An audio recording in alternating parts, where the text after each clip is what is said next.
Yo,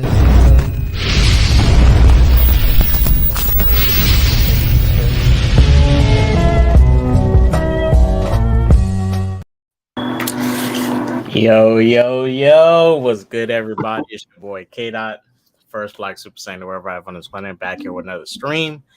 We're here to talk about the allegations of Mr. Russell Brand. If too many are not aware of him, he was in that film Make It to the Greek. Get him to the Greek. Get him to the Greek. Get him to the Greek. Is it on my side that the sound is weird? Sorry. I don't sound fine to me. I was gonna check your mic. It's kind of booming. Yeah, it's distorted, right? Did you hear that, K Dots? Yeah, it's slightly a little. Well, on Anzo's end, it sounds it's like booming. Okay. Anyway, sorry. Continue your introduction. I just wanted to make sure. Sorry, I apologize. So he was in Get Him to the Greek. He also voiced that rabbit in that movie Hop or whatever. But he has been in some films. He has years ago he stepped out of filmmaking and getting into doing YouTube content, talking with a bunch of political people and stuff, and just talking about a bunch of social and political stuff. I never really followed his channel, but that's what he has been doing these past couple of years. He kind of jumped out of the filmmaking world, and there was a time when he had a popularity. It was short, but there was a time when he was very popular. Now he's recently back in the news due to some sexual assault allegations that have came up. Mm-hmm.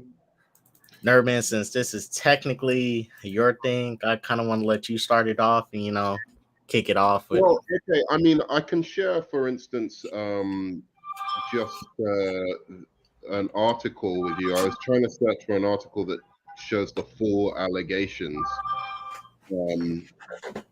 because there's a lot of ones that say facing new allegations. Once you become part of the news cycle, it's like now you're facing new allegations. It's not just it's not just the old ones. You know exactly what happened to your boy, what's it called, from the MCU? Jonathan Majors. Jonathan Majors, right. He comes out. My mic better? Someone accuses him. It's clearly now we're seeing it's most likely false. Yet 10 other women apparently claimed he'd done something, he'd been abusive. And I'm so fed up of, look, I'm gonna just make clear, I don't know what happened. I, as always, believe in due process and all of that kind of stuff, innocent until proven guilty. I think that is the standard the law sets up. I think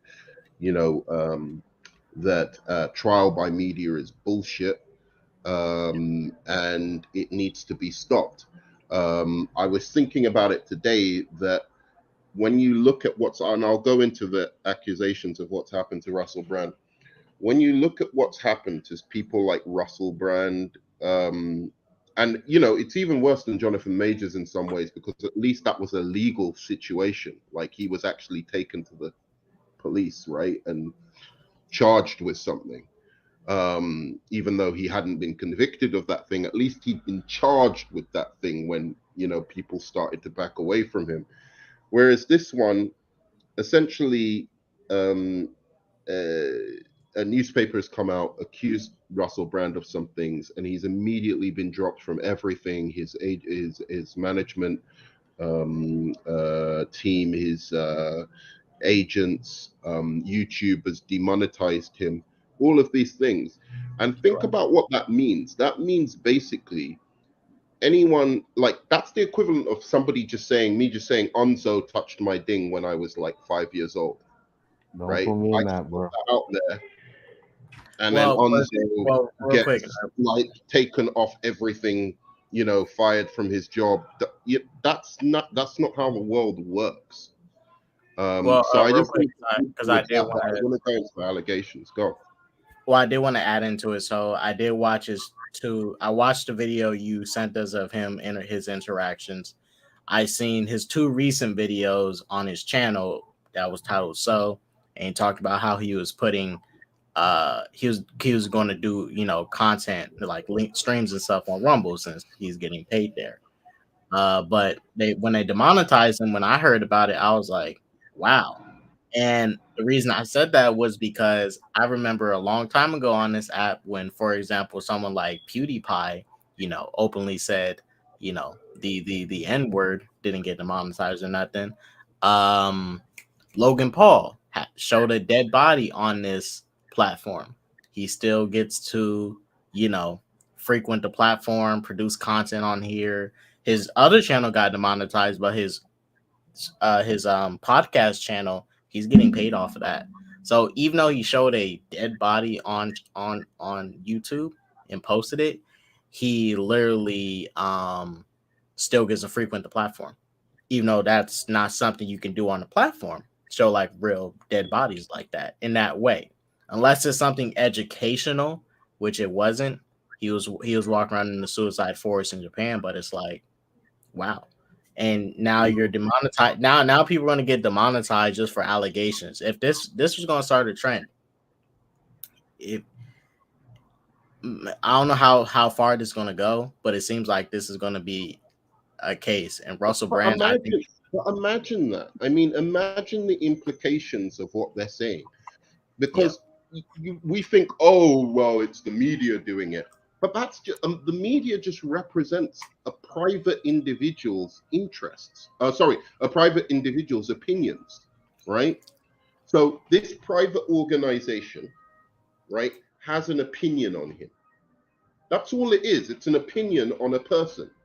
So that means if you can do that through media, then you could do that through social media. You could just say, well, I'm going to start some shit about someone on social media. And if that somehow gains traction enough, then you can just go, okay, well, that person's off, and it's affecting celebrities now. But actually, I do believe it's a rather dangerous slope we're slipping down. But there are other things I want to say about Russell Brand that are a little bit not negative towards him, but something that I've kind of been thinking about, because I've never been a fan of Russell Brand, but I like the guy, and I think I understand where he's coming from and who he is. And I think, given some context, like um, given some context, basically, um, some of the accusations that are going against him are things that are not. It's like stuff that was appropriate then, and people are judging him for stuff. You're on mute, by the way. Mhm. People are judging him for what was appropriate then, and that's the main thing I want to discuss once we get to just inform people of the accusations. I'm trying to find like a list of them now. well, Um, well, but let me, because I'm glad you framed it like that, back then, because this is the thing, and to be fair, it's a certain privilege that, and I'm not talking about white privilege. I'm talking about like that pretty privilege, right? Because let's be real, I seen the video, right? I saw the video, 7-minute video. Today, some person, a young person or whatever, growing up in this climate would look at it as, oh my gosh, he's being so handsy and stuff. He's not respecting her personal space, and they would call it harassment. Now, right? Maybe those girls in that video were probably uncomfortable. I don't know. Some of them probably were. Some of them probably was like down with it, right? I don't know. But at the time, that stuff was okay. But even then, I'm not trying to make it a specific women thing, because even dudes can get away with this.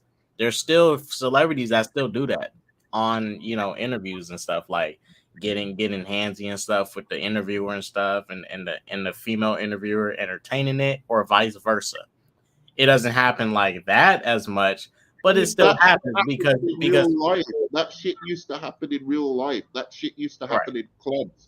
I used to know guys who essentially, look, because I'm still cooking, by the way. You started a little bit too early, but You said you maybe were you ready. should All right, go start ahead. You said you were ready.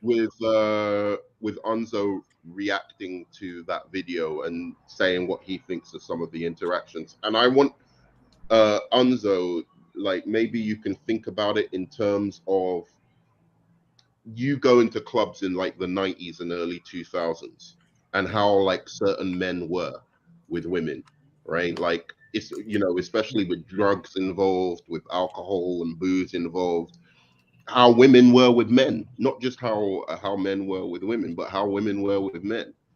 um and Well, the look at shit it But still in the see, frame but happens of see, that today. Birdman, context in comparison with believe it or not, judging it now. it's still a lot of women like that. It's just that now, to be fair, there's a lot of dudes that take advantage of that stuff and take it too far. But it's still a lot of women that like really be down with, you know, a lot of dudes like, you know, doing that type of stuff, right? But when it starts to go too far, then they will say it's like, oh, you're assaulting me. When it may not be that. I'm not saying Russell. I don't know if Russell No, Brand it's did not what only he that, did. it's if they don't like the guy as Right. Or well, they you That's know. that's the yeah. If they only like, way. That's the only way there's an issue. If the woman likes the guy, then he can It's pretty okay. much get away with anything.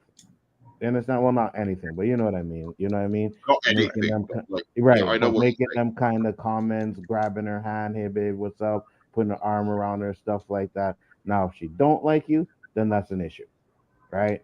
But it's always about how they feel about you as well. You know what I mean?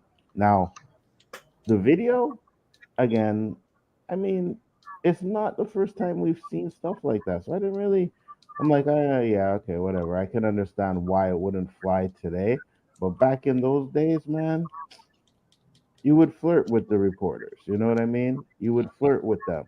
I Some of them, see. I don't think it's appropriate in a professional thing, to be honest. Like, when it comes to being bruh, professional, bruh. I think that kind of, I think it crosses. Look, to be quite honest, I'm kind of happy that women hopefully feel that that's kind of offensive behavior these days, because, you know, like, just some Jack the But that's the Lad thing, though. coming up to them, It's not you know, offensive doing all of behavior, that though, thing. nerd man. I always thought that But was nerd kind man, of that's the thing. inappropriate. But you, It's selective anger because, like I just said, if the girl likes you, right, even if it's a reporter and the reporter likes you, she thinks you're handsome or whatever, and you make them kind of comments like, hey baby, good, she ain't gonna say nothing.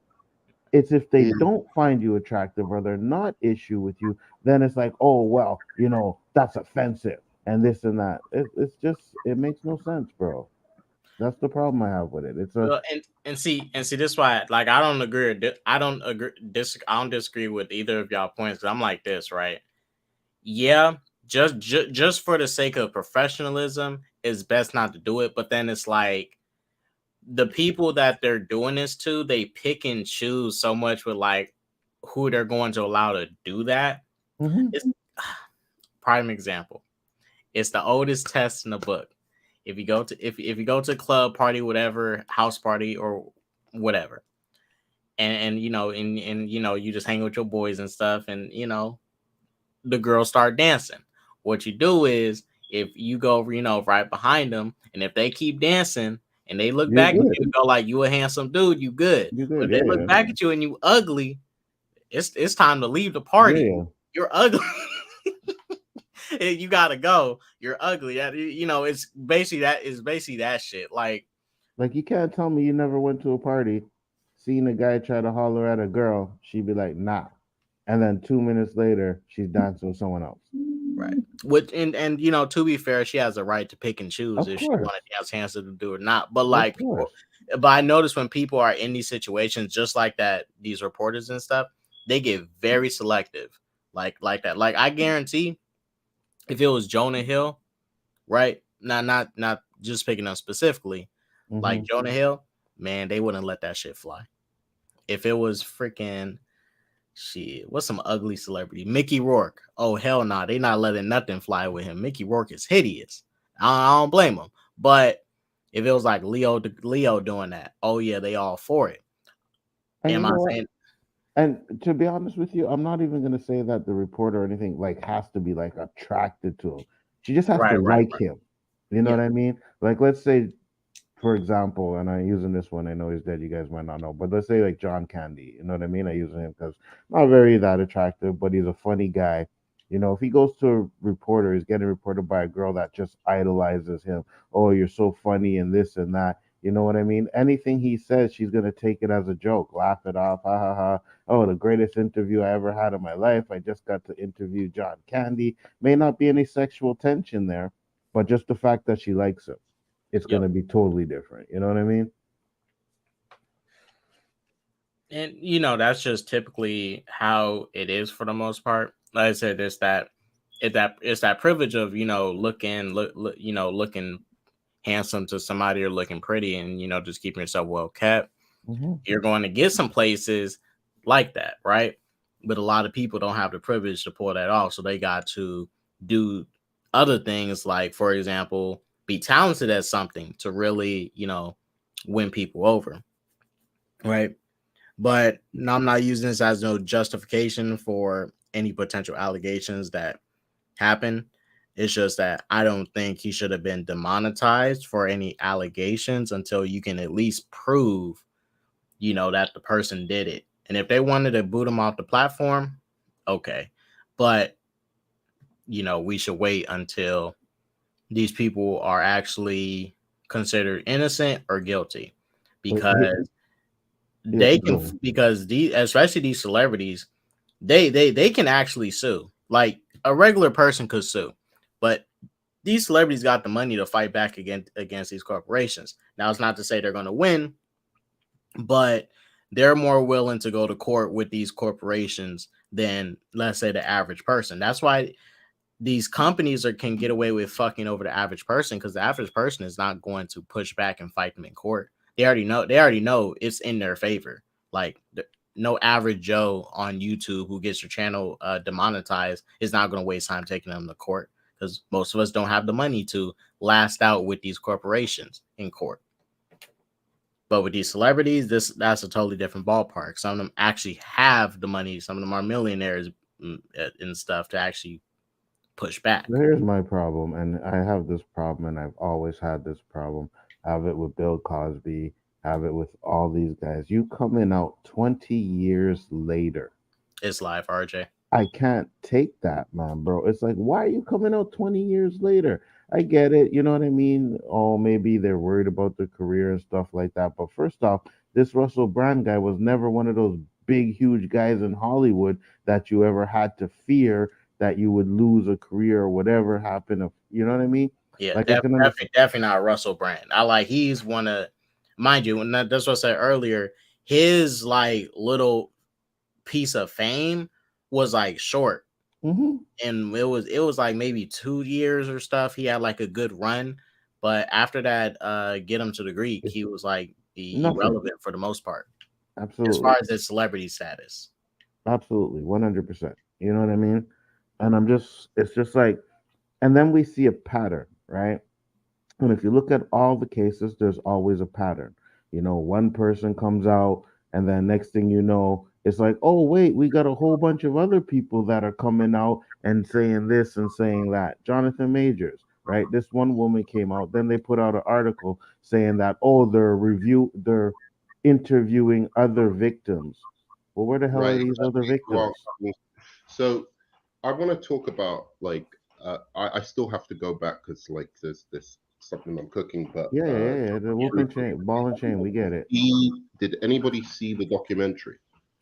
I was I able didn't to. get to watch it I yet. didn't get a chance to watch it, but I read through some of the article.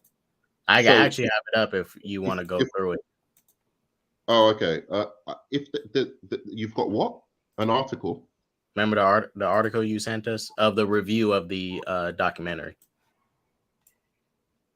Oh, who Just was one that? right Not here. the Ben Shapiro one. No, no, no. It's a written article. It's the one you sent us, right? Oh, okay, cool. Yeah, man. Go through it because maybe they've got all the information. Like I was gonna say, like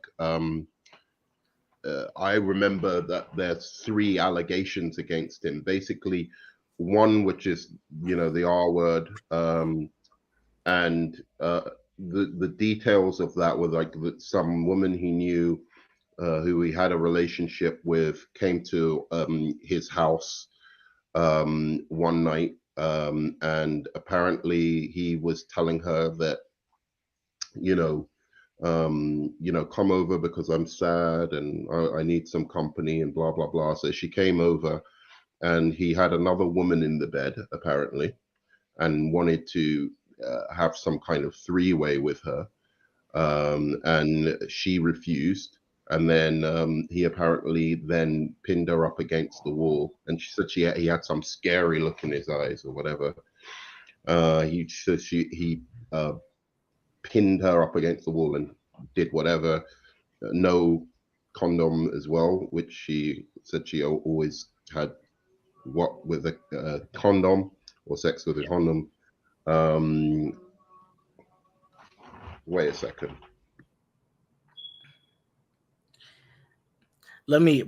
I'll say this about this Russell Brand guy, because I'll be honest with you, he does look like the type that would probably be a sexual deviant that sleeps around with a lot of these, and mind you, let's be real, a lot of these celebrities and rich people are sexual deviants. It is just what it is. A lot of people are. But I think he's one of the few that he looks like those people that have sex cults. Like, that's just me. I feel like he's that type of person that would have a sex cult. You see what he looks like. I'm not saying he does. I'm not saying it's bad to have a sex cult as long as it's consensual, right? But he just looks like the type that would have one. That's the picture they put up there. That's what they do. Historical. They put those kind of pictures up there to make him look like he's a sexual deviant. You know what I mean? That's what they do.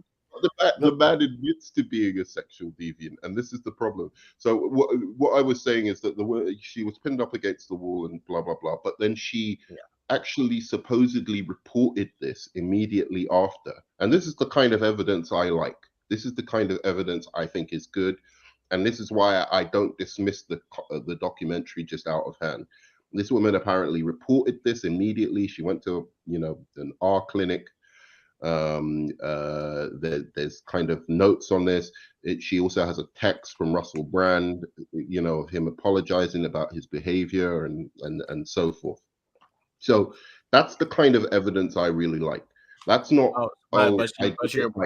years later and everything like that. It's like I did it at the time, I reported it at the time, but then she says, "Oh, I didn't want to go forward because I didn't want my name dragged through the mud. I didn't want all of these kind of things happening."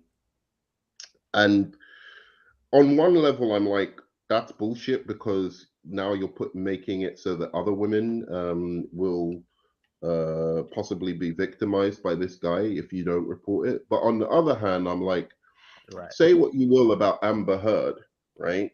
No matter what you want to say about her, she was absolutely annihilated, not on like on a personal sense, not like what you did was wrong, but you're a bitch, death threats, even before the court case had expired or finished, right? Like, so there is a penalty to be paid for women who come out and make these kind of accusations, especially if it's against the wrong person, a very well liked person, for instance, like Russell Brand. I'm not saying that I think. I'll say this, and this is all right. This is my reason, because at first, and this is what really changed my overall opinion about Amber Heard. It was when that audio came out of that Johnny recorded of her. That's why. Like prior to that, I was like. Prior to that, for one, I was like following it, but I wasn't following it deeply. And I was kind of like, maybe Johnny did it. Maybe, just maybe, right? But when I heard that audio, and this is why I was like totally like, Amber, I can care less what happens to you. Like I can care less what the outcome is. But right, I agree with you. I agree with you. But see, and but Amber Heard only started getting slack once they found out she lied. Before that, it was believe her, Amber Heard, Johnny Depp is this and that. but right Oh, after that lie came out, yeah, I Right. agree. I But see, agree. for me, Like this, that tape wasn't enough evidence to just go off that one tape and just say like, oh no, oh, no, no, okay. I'm not saying that. It's just But it's just this, nonetheless, right? She I she think was she was something she was saying like, okay, I'm being abused, blah blah blah, right? And from the way she's making it, it's a one-sided situation, right? The way when she's, it was definitely a but two then side. it's like, wait a minute, you over here complaining about him abusing you, and you are literally uh, also doing the same thing back to him, and you are literally dismissing it and acting like you didn't do it. Like, no, Johnny, I hit you, I didn't punch you. It's the same thing. What the fuck? You Right. know, and I was like, that's what really pissed me off. Let I'm me make like, clear. Let me make that's clear what for made me the mad audience. in regards to Let her. me make clear for the audience. What I'm trying to say is not that I don't think she deserves. No, I don't think she deserves the kind of like death threats and all of this kind of stuff. But I Yeah, certainly think I'm not she saying deserves she deserves that. ridicule. It's kind of like Jesse Smollett. Like he deserves ridicule and all of that kind of stuff for the shit he pulled, right? But my point is that when it comes to taking on popular figures, even Marilyn Manson, similar kind of thing, there is always going to be a contingency of people who take that famous guy's side. So it is true when these women say like taking on a famous guy will change your life, and going through with the whole case can be a serious problem for you on social yeah, for a media. And regular person. But if that female's famous too, I totally think it different. still can be. I think it still can be a problem, Yeah, honestly. But see, Nerman, not anymore. do you think a lot of these people, like the victims, for example, and I feel like this might be the case, and I think people in general need to get this idea out their head. Um, do Quick, you quick, quick, think quick. do Yeah, you go. think the victims are completely discouraged because they don't know they're not going to get 100% support, like let's say unanimous support from everybody? Because if you're going into these type of situations, whether you're a victim or you're not, no one is not going to 100% support you and have your back on There are something. going to be But people who attack the men, and they're going to like people even still till today, since the court case is done, still attacking Johnny Depp, yeah, still calling him an abuser, still calling him this. Doesn't matter what you prove in court, you're always right, going to be, have that hanging over you. But on the other side, there's the court of opinion, public opinion both ways, right? It's like the yeah. women will get, annihilated as well, right? Like by a bunch of people who don't see things their way. So, My thing is I just honestly, understood that girl. I wanted to go through one last allegation before, and I've nearly finished cooking as well. The one last allegation was a 16-year-old girl who claimed that he groomed her, like he was dating her for a while when she was 16, and he groomed her.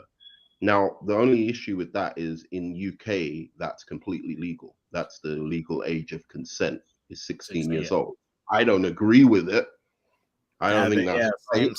same thing here in the You know, US. In some states it's 16, some say 17. In my opinion, it should be 18.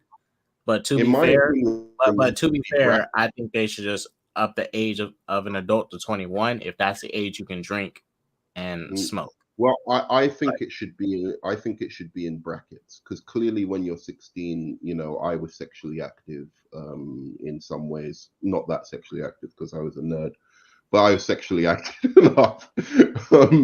But Mm. and I You're certainly wanted dicking to do down all something. them nerdies, eh? All them chess girls, you're dicking them down, eh, nerd man? Huh? Exactly. That's what you're doing? But You're the playing.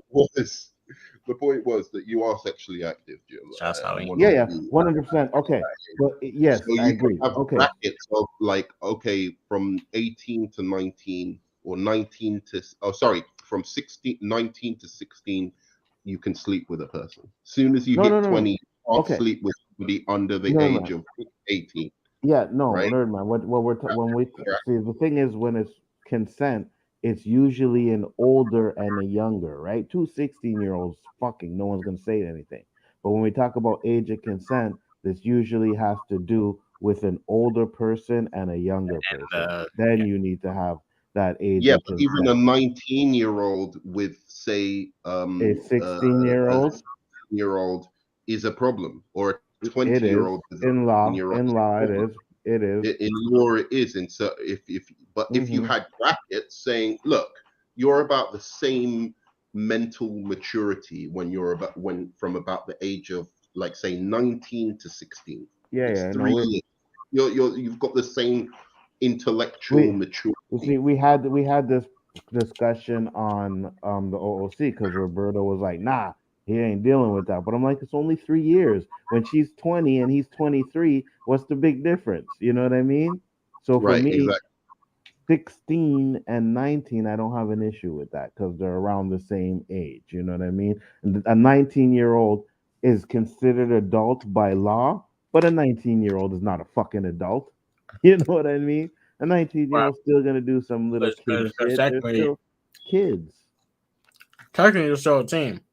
That's Hmm? why I say, even in our country, I find it silly that and they do these different. Like at 18, you can vote, you can go to war, you can get your license, but you can't drink and you can't smoke. Okay, if that's the case, then just make the age of an adult at 21, right? And that and see that's just the weird thing about it. I think it just should just be one age all across the board for any adult activities, right?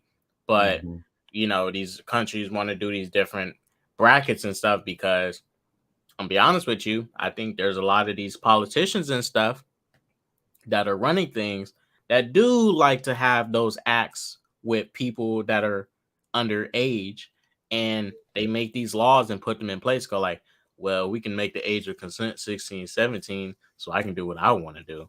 And if they consent and I can do what I want, basically. And what we have to remember that a lot of these politicians and stuff making these laws, especially the age of consent laws, some of them are down with that. Are down with that.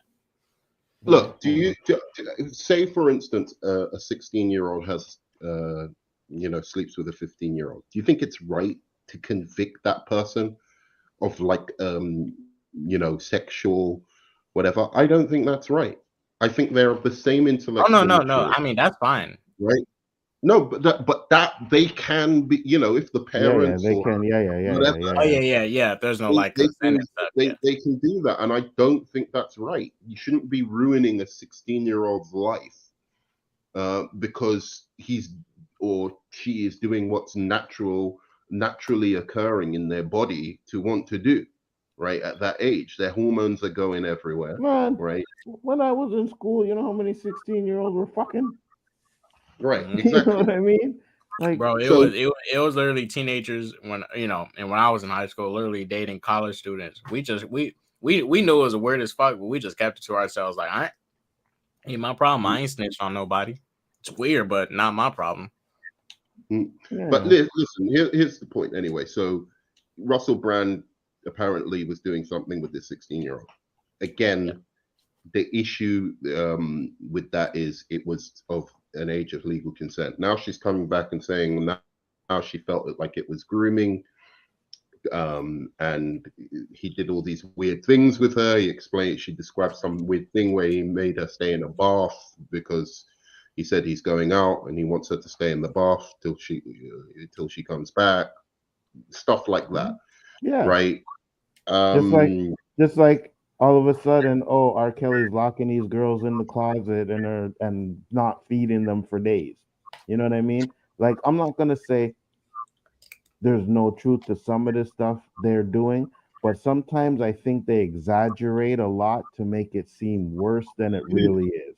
Oh yeah. And that is it precisely what lawyers and journalists get Yeah, them to because do. they coach them. They Lawyers coach. and Hmm. journalists tell you to make it sound as worse as well. You're emotionally damaged. Absolutely. They encourage you to say these things. And so I wanted to bring up some points about the documentary, points that bothered me, and I want to know what you think. I know you haven't seen it, but those are the main serious allegations against him. Other than that, it's just some weird behavior, exposing himself to women. But he was on a radio station, so he was actually performing some kind of show. and that was part of his whole act. It was kind of like, Howard you know, Stern. shock jock Howard Yeah, Stern, Howard Stern shit. right? So people knew when they came into those doors, like basically anything could happen. Like, not, you know, you can't obviously do something with somebody that is completely illegal, but they knew things like of that nature What were they going were to happen. doing. Yeah, for sure. Yeah, I'm coming now. And so don't they have to sign a they have to sign in a the form in the anyways for going on the documentary, shows? put it down. In the documentary, basically the women who were doing saying all of these things about Russell Brand, who were supposedly the victims, were anonymous, and therefore they were played by actors. So I'm watching this documentary thinking, hell, this is fucking convincing, man. These women, like listening to them, I was like, wow, these women, there's no way they can be like, because of the inflection and the passion with which they were speaking about this. Only for me to discover, I believe all of them, I need to double check it, but I believe all of them were paid by actors. So I want to know what you think of that, because we can even play a clip of maybe one of them so you get the sense of how they were portraying it. Well, and I'm gonna give an example of like okay, so when I worked at my first job and I was doing, you know, an IT support internship, right? A lot of the girls there, right, the way they would interact with me and let's say put their hand on my shoulder and stuff and touch me, you know, if I were to do it, it would probably be a different situation. Not saying, but you know, if I wanted to, I could have just literally like went to HR and said, "Yo, I got sexually assaulted by this person. They had their hand on my shoulder for a while and they were just rubbing it, blah blah blah." Now that doesn't bother me, but I think, and this is where the stuff gets in too much of a slippery slope, because these people, some people can get away with saying somebody's doing something when they're not doing it because these laws are so freaking slippery. Just like I said with the age of consent stuff, right? In some states in the US, the age of consent is either 16, 17, 18. It's all over the place. So it's a slippery slope where you can, with loopholes, too many loopholes. And it's not like very specific.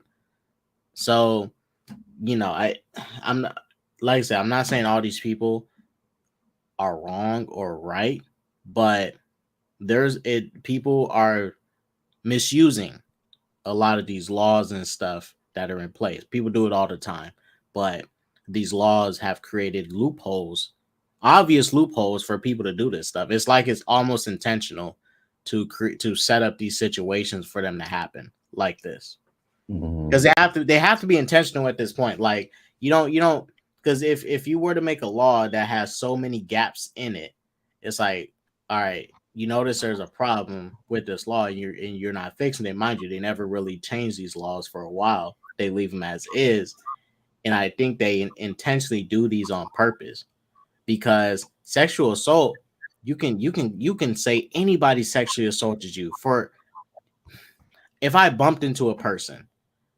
that person can say I assaulted them sexually, even though I didn't. Now they have to really prove it, but they could have said I did. They could have said, "Oh, you bumped into me and grabbed my ass." Like, what? I just bumped into you. That's all. But someone can do that. They have the opportunity to, because the laws are so flimsy. And also people don't know the laws anyways. Let's make that clear. A lot of people don't know their laws in their own countries. That goes for a lot of people. But here's the problem. Are we now living, as I said, I think it's a really good thing that if it's moving towards a generation of women who go against this principle, that, you know, nice guys finish last, right? That to be successful with women, you're going to be a bit of a bad boy, a bit of the Jack the Lad, a bit, you know, because I always thought that was kind of bullshit, you know. But the fact of the matter is, I engaged in that behavior because I was encouraged. I was literally taught by not just men, but by women right? That it is something that is, you know, not enjoyed. How would I put it? That is desired, deeply by women, right? For you to um, be a little bit not completely off the rails, but a little bit forward, right? Don't just you know be timid and whatever. So that kind of behavior, it was actively encouraged, and I brought up a couple of videos like a week ago. I don't know if you remember, um, about What up, Mike? sorry. I was just saying to Mike, what's up? Oh, hey, Mike. um, I brought up a video about women coaches, giving. Ooh, where did he go? Like No women problem. coaches giving men advice about how to pull women, Mm-hmm. right? And saying, yeah, that's what women like. You know, yeah. Does Russell Brand take it to a little bit of an extreme? Sure, but in the early 2000s, in the 90s, that was what was proclaimed as like the thing to do. Mm-hmm. I mean, you think about And clubs. Go. and that's where you get into the Cosby stuff, right? Because back in the day, that's what it was. You would do drugs, you know what I mean? Come over, hey, let's do these lines. Hey, you want some whatever he was giving them, you know what I mean? Like that was the thing. Hmm. That was the thing. That's what they were doing. They were drugs, they were smoking weed, all that shit, right? So to sit there and be like, oh, well, he gave me this and gave me what is it, Quaaludes, they're thinking they call it. Yeah. Like, bro, that's what you were doing. You know what I mean? That's what I'm saying. Very It's like true. you have to go with the times, right? Maybe now that shit won't fly, but back in the days, that's what it was about. Now it's Hmm. about the weed. Literally was in the metro, the subway one day, right? And this girl was coming up the stairs, and these kids were in the metro. Wait, can I just One, can I yeah, yeah, go, just go, let me go. finish this real quick. 100% sure they didn't know this girl. And as she walked up, he was like, "Hey, you want to smoke some weed?" She was like, "Yeah," and they bounced just like that. And I was like, "Fuck, it was that easy." Hmm. You know what I mean? So Yeah, it's the same thing. It's like it's just the times that we live in are right. different. And there's nothing to say. Look, I'm not here to say at any point when a woman says no, Of course that's not. it. Yeah, yeah, That is of course. it. End of story. Yeah, yeah. As soon as she says no, you back off. Yeah, Now, yeah. there may be some miscommunications between people, right? Like maybe she feels she's physically saying no, but you don't realize that, right? Mm-hmm. Like there are issues like that, but um, and that's a problem, and that's something that men need to be educated more on, right? But in terms of just that, once there's a refusal, once there's any kind of indication like that she does not want or like or is interested in this, it doesn't matter how far the situation's gone. It could be mid-sex. It doesn't matter. Soon as you continue from that point, then it is the R word, as far as I'm Yeah, concerned. yeah. No ands, ifs, or buts. However, as we were talking about, there's an issue that like men have been taught for a long time that women do like a certain amount of forwardness, a certain amount of confidence, a Yeah, certain yeah, amount yeah, yeah, of yeah. swagger, you know, and that timid guys apparently get nowhere. Mm-hmm. And that's what we were taught in our generation. And I'm happy to Yeah, yeah. see it's shifting. I think it's a good thing that that's shifting and that women aren't like, oh, I just want a bad boy who treats me like shit anymore. They actually are looking for nice guys. They are looking for like guys who are, economically. Yeah, Oh, I know. yeah. I'm not. No, I don't agree with that one either. I think more so. It's still some of the girls on that slippery slope, you know. Yeah, I don't I agree with think that they're one either. being encouraged to do that. Yeah. Even if they're not There's more encouragement for it. necessarily doing that, so that's I think it's gonna be like 2 or 3 more generations until we actually start to get women that start to go like, hey, you know, like not getting with the guy that only has a mattress with no You bed see, frame in his I house. don't even think it's. I think it's going the opposite way. If you watch all those dudes, fresh and fit, and all those guys, you know that those women, those younger women that are on no, there, those fresh and all fit they have got want. allegations coming forward towards them, bro. Yeah, yeah. But what I'm talking about is the females that they have on the show. Yeah, If you the listen to a lot yes, of they them, attract. and I get it, they pick a certain type of female to be on the show. That's 100% correct. But the majority of the younger women are like, oh, he has to have 100K, he has to have a nice ride. You know what I mean? Like that's Have what that they be a looking nice for. guy. Huh?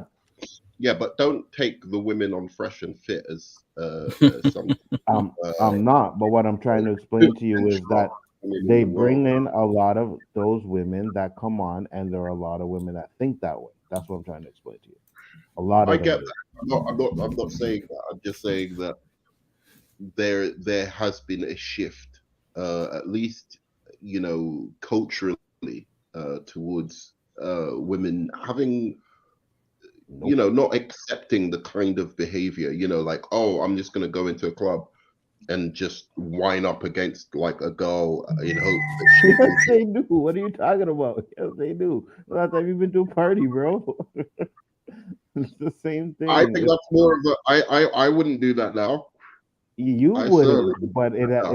it has Not, not not going changed, up to bro. the back, It like going up to them from the back and doing that, like people used it to do has sometimes in the bar. they still You do think it, they bro. still do A that? girl walking by, the man will grab her arm like, "Hey, baby, come here." They still do it. Nothing has Uh, changed.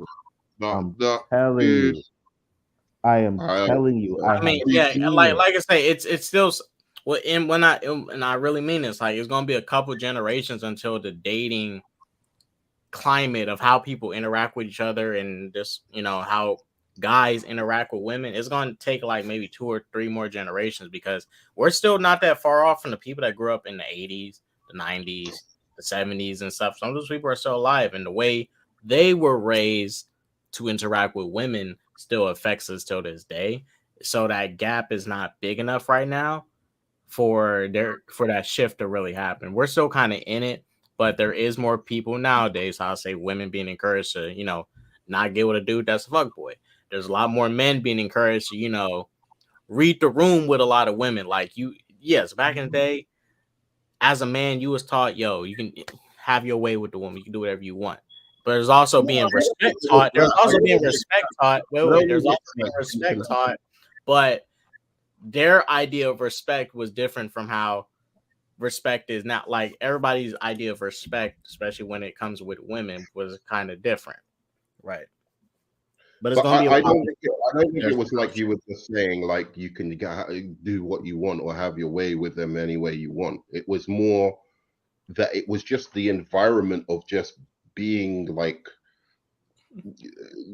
there's a lot of like drugs and there still is. You're right, Anzo, about that, right? There's just a lot of drugs and alcohol and everything mixed at these parties, and people were just like a little bit more loose, I Hmm. think, I'll agree right? with that. They were more And loose, but therefore, it's just that they don't do it as in the open as they do now, right? Because it's considered taboo. But believe me, they still do it.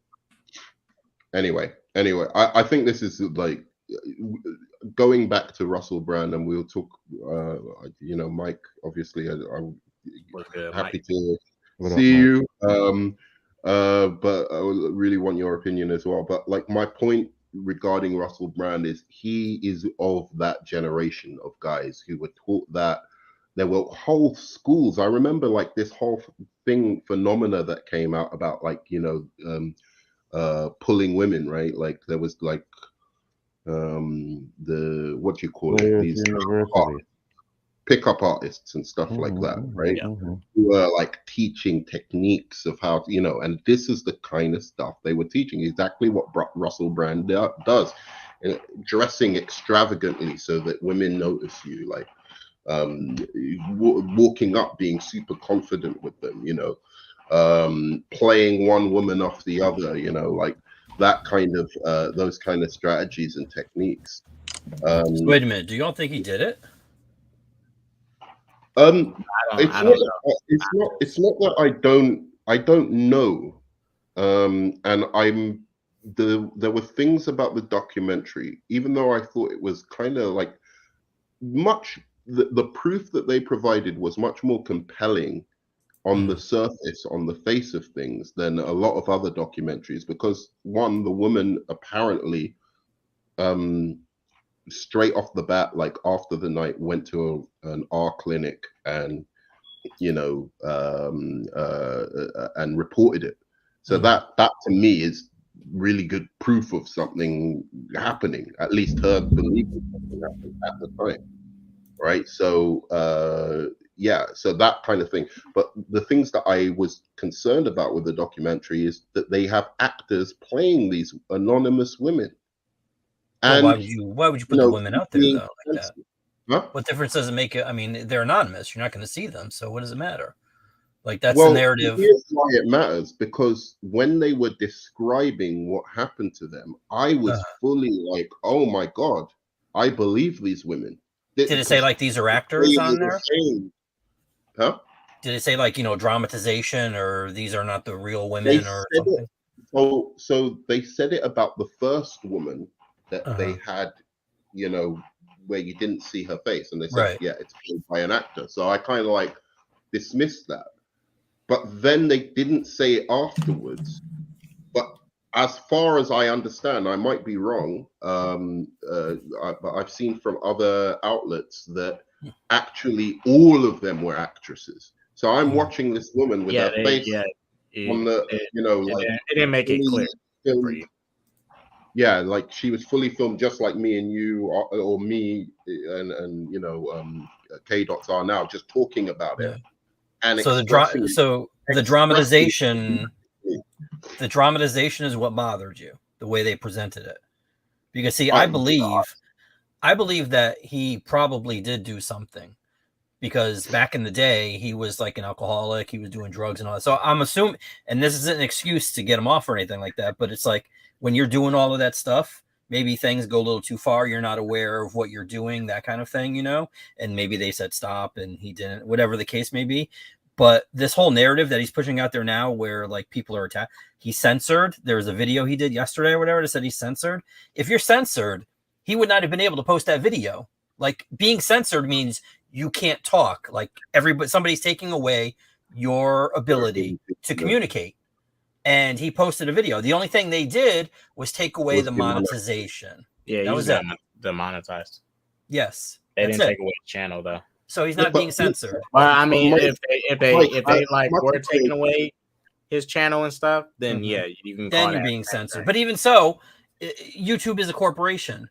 They can at will choose to do whatever they want. Whether they want to keep giving you guys a platform or not, that's up to them. It sucks, and you can say they're censoring me or whatever, but they're not a governmental agency. It's like when the government is the one that's trying to silence you, then that's a problem. When a tech company, but the government did come in. The British government came in but all they asked is if he was making money off of the video that no. posted about. They came in and encouraged these companies to do that.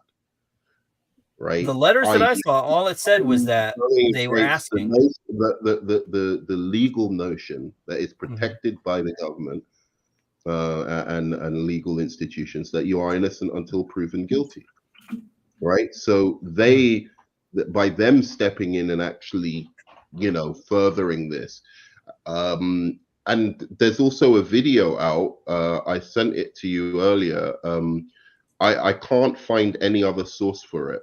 Not to say that it doesn't exist, it definitely exists, but I can't find any other source for it apart from Ben Shapiro show, where he shows basically a woman saying that she was approached by journalists about a story about Russell Brand. And basically her story didn't fit into their narrative. So yeah, so they you know, because he didn't do anything bad to her apparently. So they just didn't, they were like, oh yeah, we're not interested in your story. Right. So it's very kind of, but they do that all the time. I was just gonna say, they always, like, if they do 5 polls and only 1 poll is giving them the answers they want, they're gonna go with that poll. They're gonna ignore the other 4. Like that's common practice. Surely it should be women coming to them. They should put out something about, you know, saying, hey, if you know, like, we encourage you to come forward if Russell Brand has done something. But them actively searching for, you know, going through his, you know, various women to find some women that will. No, it was on the if you look up this one you sent us. Yeah, it was a mistake. Look up Ben Shapiro Russell Brand, and it's I think I sent you the timestamp as well, right? 9 minutes 59 seconds. Yeah. So you can play that video. Well, look, there's 2 things at play here. One, the accusations of what he did, potentially, but possibly, and 2, the demonetization. Those are 2 separate things. He is still innocent. I mean, you can take away his monetization. That doesn't mean he's guilty. That just means that they're choosing to not pay him. I mean, and that sucks, because if he's going to keep posting videos, they're going to be making money off his work. But they make money. You guys get super chats. What is it? Like, they take out 1/3 or something like that? You only get like 2/3? Yeah, like, they take out 30%. Yeah, 30%. Yeah, so they're already screwing you guys regardless of whatever. Like, you know, but I just, he's trying to conflate the 2 things, though. This is the problem. But wait a second. Here's my issue with it. That means that effectively, sexual allegations, Jack. Somebody can have an opinion on you, right? Like, that's what they have. They have an opinion on Russell Brand. It might even have some evidence towards it, but it's still just an opinion. And we're only taking it more seriously because it's, I suppose, a media organization behind it. Media organizations aren't the police. They don't. Not according to them. It's the Illuminati and mainstream media, the deep state. You know, whatever. It's not just. Nerman, are you monetized? No. Okay, good. Because if they listened to half the shit you spewed, man, you would be nuked off of this platform forever, dude. Okay. See, YouTube changing now. Once Nerman get to his 500 subs, monetization coming in. So here's the problem I have. He getting paid soon. Here's the problem I have, and I'm really gonna get into the conspiracy stuff here because sometimes I think there's some truth to it. It's like he started saying stuff that people didn't like to hear, and the minute you start saying stuff that they don't like to hear, they do this shit which is a smear campaign to try to fucking get you. But Anzo, he's been doing this. He's been doing this for at least 2 years now. Exactly. But now he's really getting on to some serious stuff and talking about stuff that maybe they don't want out there anymore. And it's like, well, you know what? We got to stop it. It was the same thing, regardless of what you want to say. And I hate Andrew Tate, but it's the same thing with him. The minute you start going against their narrative, they're going to find ways to do things that you don't want. Like, but he's also on Rumble. If YouTube was the only way that you could say something, then I would agree with you. Because you shut him off of YouTube. That's it. His voice is silenced.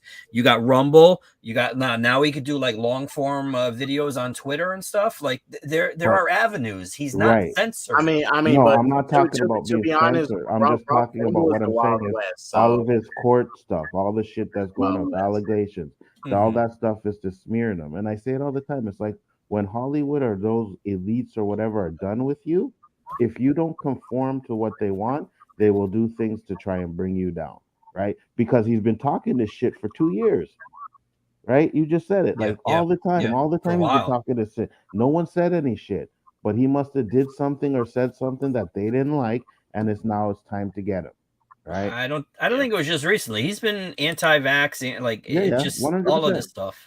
100%. Was he anti-vax? I don't know that he was anti-vax. Well, he's anti-big pharma. He's anti-big pharma.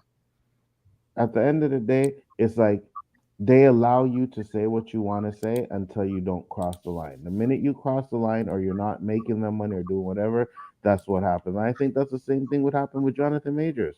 Jonathan Majors did something or said something that he didn't want to do. I don't think It's that like, happened okay, with you know what? Majors. Let's go to him. 100%. No, no, no, no, no, no, no. 100%.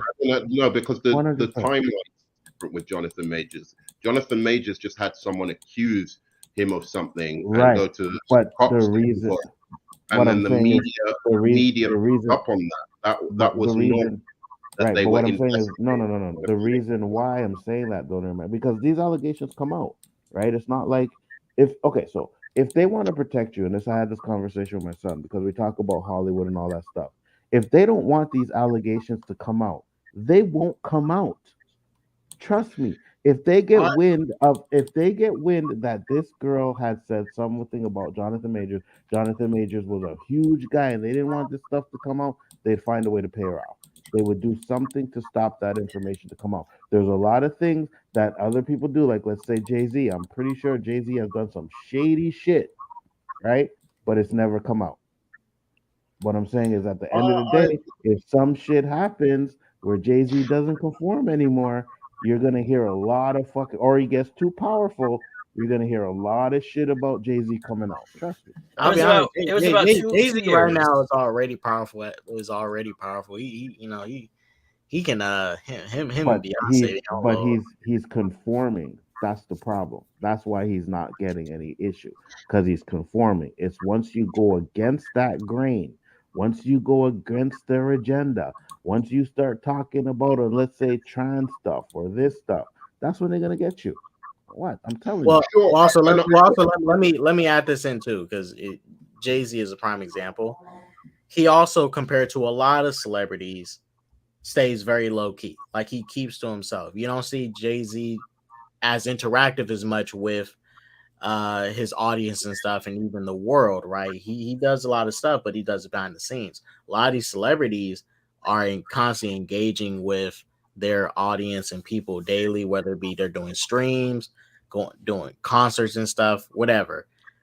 Um, and you know they're going to get caught up. They're going to end up getting caught up more because they're like constantly right in front of people's Hold faces on. and stuff. So Jay-Z is the owner or part owner or whatever of Jeff Jam, right? He's a Yeah. In big title, isn't he? CEO. You cannot tell me that he is not doing shady shit. I'm Oh sorry. no, I think he is doing shady stuff, but he compared to a lot of celebrities are a lot more smart about it because he's being very low key.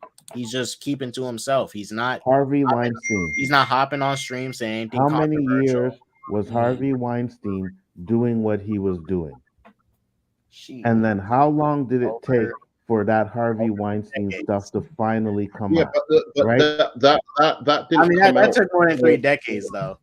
No, Yeah, they But he he had knew it about but done. it for a but long but what time. I'm saying is but what I'm saying is just like R. Kelly, just like Harvey Weinstein, just like supposedly Bill Cosby, when he's doing all this stuff that he gets accused of 20 years later, they know what he's doing. They knew what Cosby was doing for 20 years. They knew what R. Kelly was doing. Shit, we as the fans knew what R. Kelly was doing. It's only after they decide to get you. Why is that? Why don't they get you No, when it's they because first of the find out? generation. No, I have to take look. This generation, especially with what happened with Me Too, especially with the platform of Me Too, or sorry, the social media platform Me Too, all of that kind of stuff. That's why these things have come out, But and you're not, because yes, they've Birdman. become so. Wait a second. I'll let you finish. Because they've become so popular. Um, these TV shows, these scandals. Hey, we don't have serial killers anymore. They catch them too quickly, right? So we need something else. We need a new boogeyman for this generation. And the new boogeyman for this generation, and the one that they've kind of picked up on, and fueled by feminists as well. Some of it, I think, is right. Some of it, I think, is gone about the wrong way. I think the impulse to do it, the impulse to get these guys who are creeps, is a good one. But some of the ways they're going about it, I think, fundamentally goes against human rights, which I think is bad. I think that's going to harm everyone. But in any case, you've gone away from a situation where you have like criminals, like blatant criminals and evil people, like serial killers and stuff like that. They're gone. We catch them too quickly these days. So now we've got to come up with something else, and this has become the new hot kind of, it's kind of like those crime specials that they used to have, right, on like Weirdos. Now they've got this. And that's what I think we're seeing. No, I think but what I'm saying is, never mind. They enable this stuff. They've enabled it for 20 years. They hid it. They put enabled it these guys. They That's what put they're it saying. under They the. enabled They, Russell Brand. that's what exactly my point. When they don't need you anymore, that's when these allegations come out. Because if they still needed R. Kelly, if he was still making money, if Bill Cosby was still doing the Cosby Show, which was a #1 show, regardless of Me Too or not, these allegations would have never come out. They would have been hidden. They would have been paid off 100%. 100%. If these elite, I don't necessarily. I get where you're coming from, but I don't necessarily fully believe that. I think that yes, I think there's an agenda by the media to get certain guys. There's certain feminist journalists, both men and women, who consider themselves feminist journalists, who really have a hard on for these guys and are doing, whatever guy they've taken a distaste to, they now see the opportunity to get them. And they are, because like what you're saying isn't even true, because look at Arnie Hammer, for instance. Okay, but hold on. Look at what William said. Bill Cosby got exposed by other comedians. That is correct. There was a dude out there, I can't remember his name, who would go on stage and talk about all the shit that supposedly fucking Bill Cosby was doing. And they never did anything. They only did it towards the end. Now, people say it's because he tried to buy or wanted to buy NBC and stuff like that. But at the end of the day, my point is, when they want to get you, they get you. That's why they know who they can talk to. That's why they know which girlfriends you had. They monitor everything you are doing. And if they knew for 20 years that R. Kelly or Bill Cosby was drugging women, right? Because they knew. There's people in Hollywood that knew.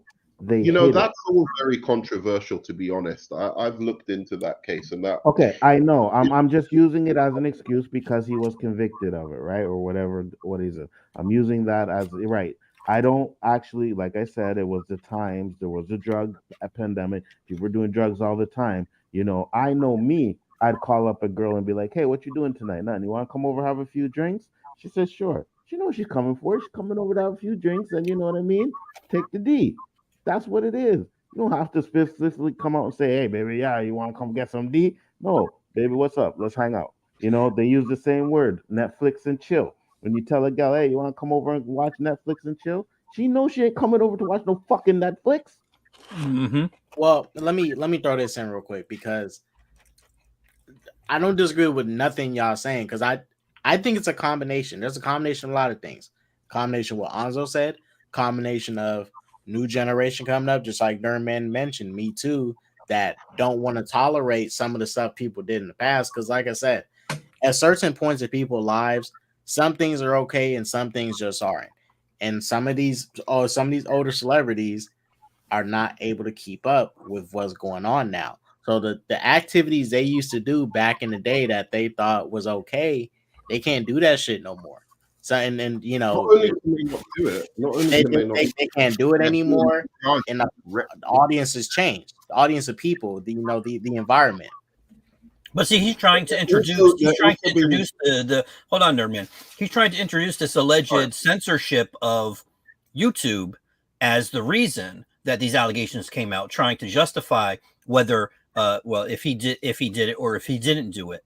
So if he did do it, he's using this. He's being disingenuous by trying to conflate this one thing with this other thing, because he also, about 7 months ago, I think it was, maybe, had a problem with YouTube then, where he announced he was just going to go, they were going to do things on Rumble, but they were going to have like little clips that they would show on YouTube. So everybody that wanted to see the full thing would have to go to Rumble. So this isn't something new where he hasn't had some issues with YouTube or whatever. And it's not just like all of a sudden, like, oh my God, these allegations came out because big, what is it? Media. I forgot what the buzzword is for media, but whatever. The media wants to get him, and and YouTube just demonetized him because they want to shut him down. They don't want him to talk. He had an issue with them beforehand, back about 6, 7, maybe 8 months ago or something like that, where he decided that he was going to just use YouTube to promote his stuff, and his home, quote unquote, would be on Rumble. So I think we need to figure out the first thing, which needs to be done by, the proper methods that they do them, where they determine whether somebody was raped or if the allegations were true. Because right now, all they are allegations. So once you do that, then all the other stuff can be folded in. And also, Anzo, to your point, if it wasn't for Jay-Z, Nas would be the GOAT. Okay. Oh no! That. Oh my God! What are we talking about? Oh Lord! So Biggie would be the GOAT. No. Just because of stuff that that Jay-Z did to Nas. Oh, I got you. Yeah. I got you. I know what you mean. Yeah. Oh, I mean, hey, Jack, let me just respond to that, because so what you were saying earlier, K-Dots, about retroactively taking behaviors that were normalized in like the 90s and early 2000s and like judging people from our standard today. I think that's really, it is problematic, especially from somebody like Russell Brand. And I don't want to sit here like defending him, because these guys, Russell Brand probably would have, actually, to be fair to him. But these guys, when people were, accusing us, black people, like, Emmett Till situation, all of those situations where women were accusing black people of heinous stuff, and it turns out it was untrue. They didn't care, right? So right. I feel reluctant to kind of come out and like be, up here kind of defending their freedoms now, right? But that being said, we're talking about a guy who was an admitted sex addict. He was an admitted drug addict. Right. Mm-hmm.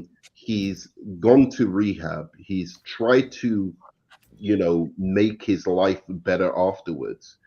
And what he was indulging in that time, which he admitted, like openly, and they're now using like comedy specials, little lines he said from comedy specials to kind of convict him in the court of public opinion for things he was saying back then. Right. I just think that's disturbing, because one, we know, from comedy itself, that's always an exaggeration, right? That's not necessarily, a lot of them, like literally Dave Chappelle, or even Bill Burr, like they all kind of make up stories. Some of them might be true, but then there's some that happen that they exaggerate. Well, there's a dude that's going through that now. The one that used to be on the Daily Show, Hassan. I can't remember what his last name is. The Middle Eastern guy. I know you're talking about. Yeah. Apparently, he was like, he said like, we had to go to the hospital tonight because my daughter touched some white powder that somebody sent to us or whatever. And it's like, you understand that as a comedian, yeah, they're making stuff up. They're trying to put like comical slants on, regular stories or something like that, but when it's something that's like provocative like that, like, I mean, because that, like, hearing that could just like, this is the thing. I understand that everybody is free to express themselves however they want, but I've never understood the point where there's some sort of responsibility for the words that you say, because yes, if you're like, you're 50 Cent and you're saying, hey, you know what, when I was young, I used to gang bang and, I got shot like, 20 times or whatever. That might encourage some kid to follow in his steps because he idolizes 50 Cent. Now, is that his responsibility? Did he know that he was going to influence that child to do that? No. But somewhere there has to be like some sort of, I can't think of the word. Like you just have to be able to Like, just because you can say something doesn't mean that you should. And you should be able to throw, like, I was looking back through brands because I was trying to find the exact moment when the thing happened between him and YouTube where he said, oh, we're gonna be broadcasting on Rumble, but I'll put, like, you know, little clips here so you guys can join over there and see the full things. But some of the stuff that he was saying or whatever, like, just because you have a platform to say it doesn't mean that you should. You shouldn't say, like, you know, what Brand's been talking about recently has been mainly political or quasi-spiritual kind of stuff, meditation and whatever. No, the meditation stuff was 2 years ago, Nerd Man. No. But I was going to say he's touched on some controversial stuff in recent times. But in general, this guy has been just going after, you know, the powers that be. You know, like he was a huge leftist. He was actually in some ways adopted by the left-wing British opposing parties to the government for a long time because he supposedly had the ear of the youth. And they wanted somebody who, you know, that related to young people to, you know, to get them to vote for them. So now is left over there, or is it right? Like, left is left and right is right over there, right? It's not different. No, it's the same. It's left wing and right wing everywhere. Yeah, left. Well, no, because over there. So so in any case, the Russell Brand has been that in the kind of public eye, like, yes, it's always been slightly controversial, you know, but it shouldn't really be. He's just expressing his kind of opinion on kind of on broadly speaking politics and big business and big pharma and all of those kind of things. You're allowed to do that. You don't have to believe it. Right? Most of the sexually explicit stuff he was saying was in his comedy shows in the 90s or on his radio show and stuff like that. And to me, what I saw in that person, and this is why I kind of relate to him, even though I took a different way of doing this, is somebody who was kind of just saw society as not making sense. The way the world was, he thought was deeply unjust, and instead of going out and actually trying to do something about that, he just did what a lot of people do, is get drunk and take the drugs to try and deal with how depressing the reality he saw around him was getting. And during that, he behaved in, you know, outwardly and admittedly in some bad ways. But since he's cleaned up his act, and my kind of issue with it is, you know, you take someone like Eminem using the F word, right? He used the F word in the 90s and early 2000s. He never uses the F word now, right? Is he going to get cancelled for that eventually? Is that what? No, wait. He did use it in he used it on his Kamikaze album when he called Tyler the Creator he said it to Tyler the Creator. It was recent though. He did apologize, but it was he did use it. But hold on, at least as far as I know, and as much as it might not be politically correct or something, saying the N-word is not a crime yet. When you allegedly do something to another human being, when you decide to violate them in a certain way, that's a crime. So you can't conflate those two. I'm not talking about the crimes he was doing. I'm talking about stuff he was saying on stage. Allegedly. His braggadocious behavior, all of that kind of stuff that they're using, especially in this documentary. If the documentary was just being fair, right, they should just go, none of that stuff that wasn't illegal has anything to do with this. All we should be focusing on is the accusations. Correct. That's it. Absolutely. Right? We shouldn't that are criminal in nature. Yes. Right? Get all of his behavior outwardly, because there are men who act completely the opposite way, who seem like the biggest gentlemen in the world, and they are women, you know, like behind closed doors, or do devious shit behind closed doors. So one's outward behavior really has nothing to do necessarily with whether they're going to commit those kind of crimes. And that's the problem I have with it. You know, Eminem used to like show his ass sometimes. Is some woman going to say, oh, Eminem exposed his ass in front of me, right, at a show, or at you know, like when he was drunk or high? You know what I'm saying? It's like, again, this is behavior that was acceptable, that was encouraged. People thought Eminem was funny for showing his ass, right? People thought Howard Stern was funny for all the shit he pulled on his show and his radio show. Maybe you have Eminem confused with Howard Stern, because I don't remember Eminem showing his. I know Howard Stern showed his ass. Oh no, Eminem did. Yeah, he did. He did some music videos and stuff. Damn, Cole, what's wrong with your voice? Shit, sound different. Yeah, because okay, I had a headset mic with this, but it never. That's not. Who the fuck is that? That's not Cole.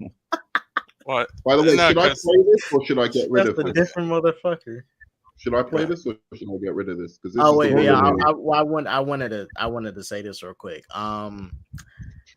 This is what people nowadays, right? Well, in general, people always put out this big lie out there, like you can always redeem yourself if you put yourself on the right path and do better. You can, you know, get back into people's good graces. But in reality, people are a lot more bitter than they actually are. Doesn't matter how much you want to change. Doesn't matter, you know, even if you have to do something after you did something bad, you change and you even serve time in jail. It doesn't really matter because the majority of people are super bitter. They don't want people to be rehabilitated. They don't want people to change.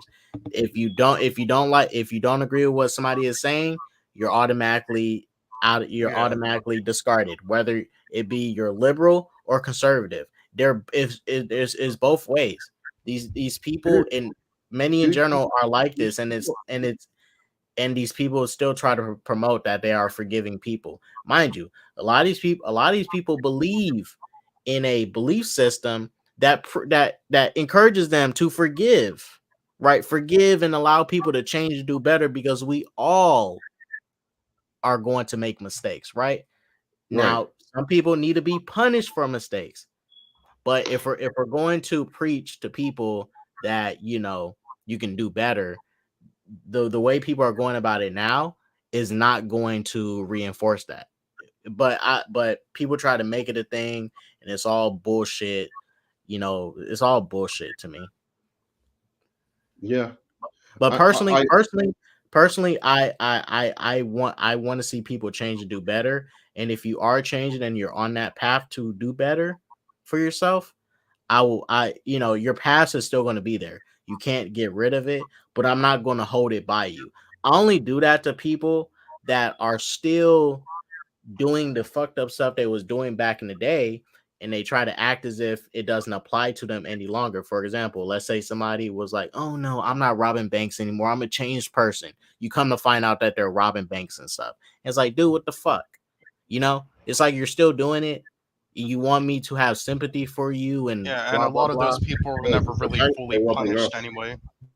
Yeah, mind you, some people don't get punished, but I'm also like this. If you did some really bad stuff in your past, like for example, robbing a bank, even if you change, let's say 10 years later, I mean, if you finally get caught up, you finally got caught. It is just what it is. You finally got caught. Now you got to serve the time. But, you know, it is just what it is. William Moloch, he got caught for having sex with a 16-year-old, but that was legal in the UK. So he didn't get caught for anything. The problem is the law. No. He's saying when Eminem was drunk and high, he never got. No, I know, but he's trying to make that a contrast to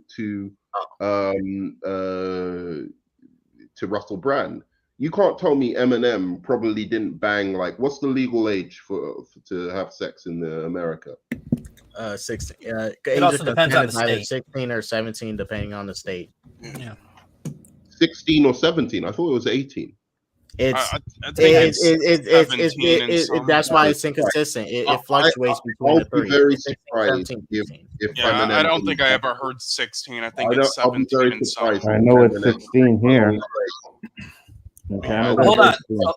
If So hold on, Eminem listen. along the way, let me finish. Oh, if Eminem along the way didn't bang a 19-year-old or something along those lines during all that time, because he admits he cheated on what? Not Haley. Bro, Tom Whatever. Cruise. Tom Cruise was an adult Kim. dating a minor.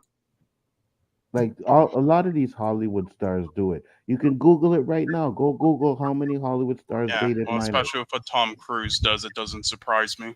Tom Cruise was one of them. There's a lot of them. How was Tom? What was Tom Cruise? I don't know the situation. But he believes in like I know you mean the Scientology. What girl did he date? That was He dated underage? a minor. I don't know. Hold on, I'll find it for you. And so wait a minute, while Anzo's looking for that, listen, this was from a Vogue article, a Vogue interview that they did with Katy Perry back in 2013, I think it was. And she said when she was talking about Russell Brand, because apparently he broke up with her via text message, like right before she was going to go on a concert or whatever. It says the marriage lasted 14 months. She said, at first, when I met him, he wanted an equal. And I think a lot of times strong men do want an equal. But then they get that equal and they're like, I can't handle the equalness. He didn't like the atmosphere of me being a boss on tour. So that was real hurtful. And it was very controlling, which was upsetting. I felt a lot of responsibility for it ending. But then I found out the real truth, which I can't necessarily disclose because I keep it locked in my safe for a rainy day. I let go and I was like, this isn't because of me. This is beyond me. So I have moved on from that. Well, here's my answer to that. Here's my answer to that. If she's talking about him R-ing somebody, then she's a twat for not fucking saying something. Complicit, yeah. He has evidence that he did some, real sexual assault or other kind of things. Then she should really speak up and say that. And she should have spoken up and said that a long time ago. Agreed. Rather than leave him to be freely doing whatever. So what that makes me feel, I don't know. When was this interview? 2013. Okay, well, if it's 2013, then my second point doesn't stand. But and they were married from October 2010 to July 2012. Shouts out to the people on Kick and Rumble watching. There's a little vindictiveness. And you can say that people have, not just women, men have when they break up with women. That's good, Susie. Right? You get vindictive, right? You start seeing the worst in the person that you thought was the best person in the world, right? So it's hard to take that at face value, especially from somebody who, got broken up with over a text, right? Like, you can't do. She's got something bad to say about this guy. I mean, I think she said it. If it's something illegal, she should really come out and say it, because then she's putting other women at risk.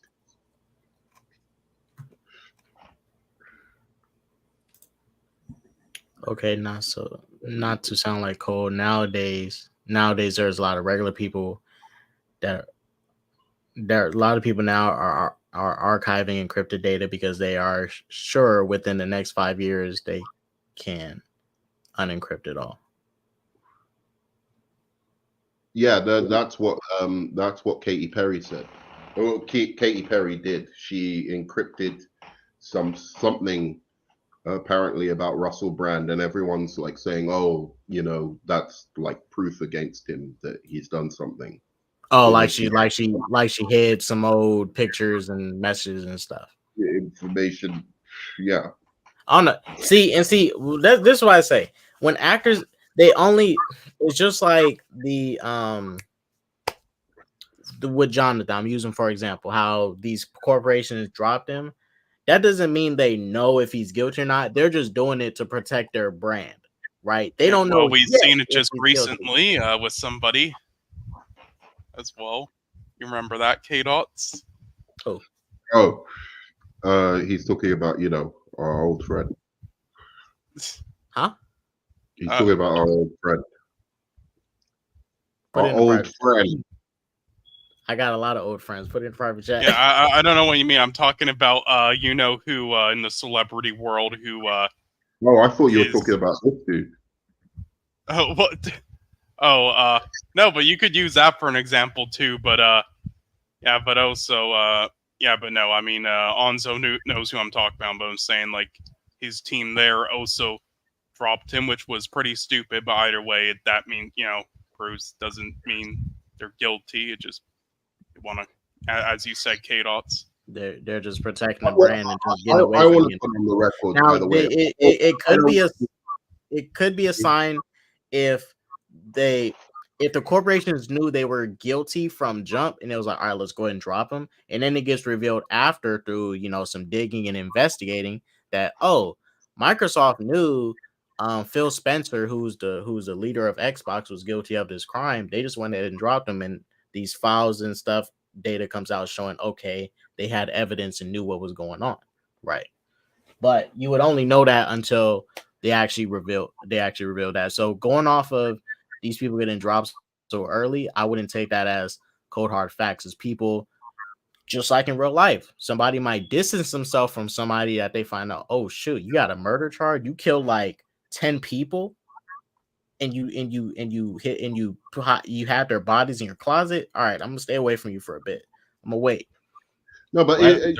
There are a but lot even who beyond distance that, like themselves. I can understand like companies wanting to distance themselves from these kind of accusations because the pressure that's put on them by like these individuals who don't seem to want to respect this notion that you are innocent until proven guilty. It is got to a point. I'm watching these shows about like Russell Brand. There's a bunch of women and other feminist kind of individuals saying, oh, how dare you defend his basic fundamental human rights. How, like these women, what about the victims? They're not victims yet until they may be proven to be victims in future, but at the moment they are accusers, and that's the And only issue I have. until I'm not saying I that don't evidence believe them. comes out, I it's think just from allegations. looking at some of the videos of Russell Brand and his behavior with women, I just thought, wow, that's outrageous. But I remember if you looked up those videos about like 5 years ago, these were YouTube videos where it was saying, oh, look how much game Russell Brand has. Right. Like, oh, look at how he approaches women, as if it was a thing that you should admire and emulate his behavior, as opposed to, this is outrageous. How can you do this in a professional environment to like some woman who's an interviewer, right? Like, get up in her face. Like, literally, he was straddling one woman in this video. It's like So it's like a quick it's like a quick example, but people that watch the original Karate Kid, right? You know, now now that has been out for so long, there was a narrative going around that actually Daniel was the instigator and Johnny wasn't, right? And it was actually correct, right? But so many people growing up like, nah, Johnny was the instigator, Daniel was the hero, blah blah blah. But when you get into Cobra Kai and stuff, it actually backs up the fact that that was the case. Daniel was an instigator. Was he completely wrong? No, but Johnny is not completely guilty of what he did either. It's not like he just randomly did it. Like I said, stuff changes over time. But the people then that was there, to them, it is what it was. Because when people like I said, when people grow up in certain times, like it used to be okay not too long ago to sleep around with people younger than you, very much Yeah, young, it happened like a lot of super young. time for It used sure, to be especially in the 70s. normalized, right? Because right and wrong literally changes like every single generation. What's right and wrong literally keeps changing, and they go just by the times.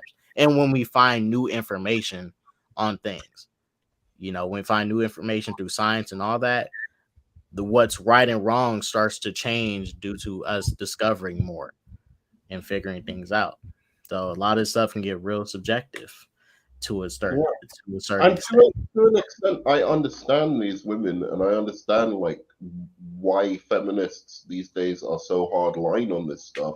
Because if you look at how the police in past were treating these situations, it's like they didn't give a fuck, right? Like they treat these women who would come in like it was somehow their fault because they wore a short skirt or they, they were a little bit flirtatious or whatever the reason was, right? And the fact of the matter is, none of that matters. If they say no, it's over, right? And so now it's swung in completely the opposite direction, and they're trying to take out a cherished fundamental right that we all have, and attacking that right, that right to, as I said, a fair and impartial trial, innocent until proven guilty, all of those things.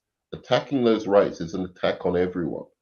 It may start with celebrities, it may seem all distant and out there, but sooner or later it could just be like, oh, somebody posts something on Facebook about Jean Paul or Anzo, and it gets enough traction, and there you go. It's like you can get fired from your job.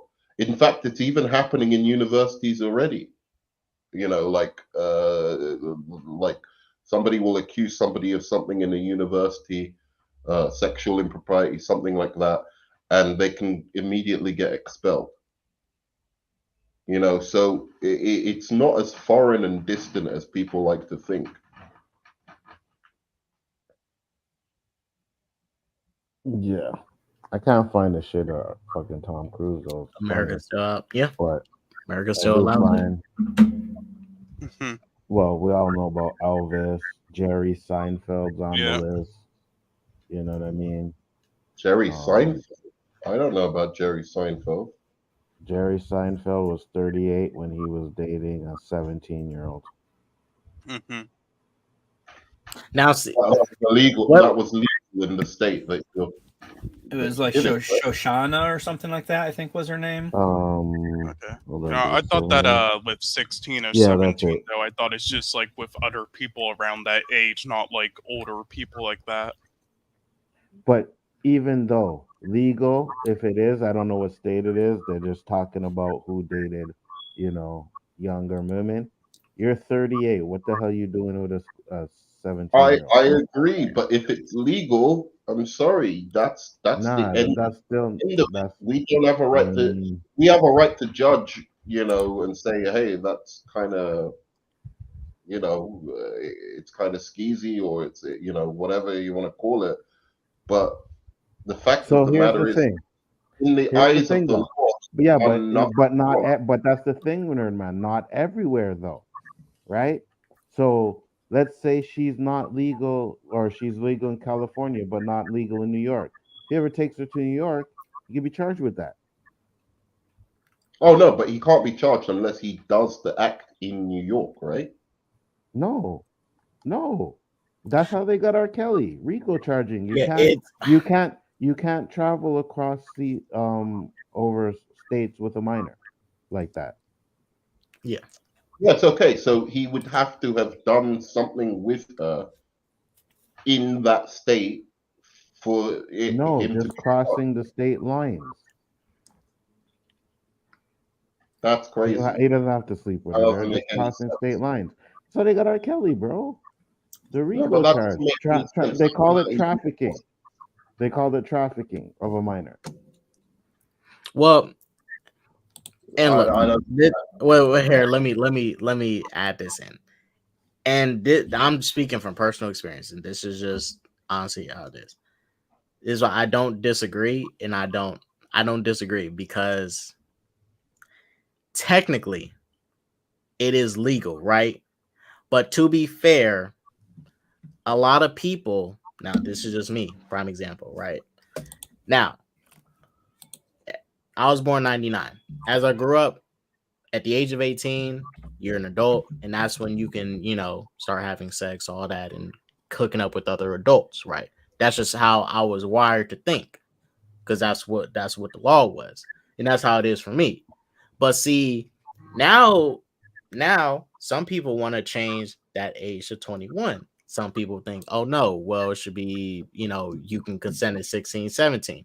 And I say these numbers get so, age is not just number, but these numbers is getting to way too subjective, because in Japan, right, you can someone can consent at the age of 13, right? Thought they They've changed that changed it. recently.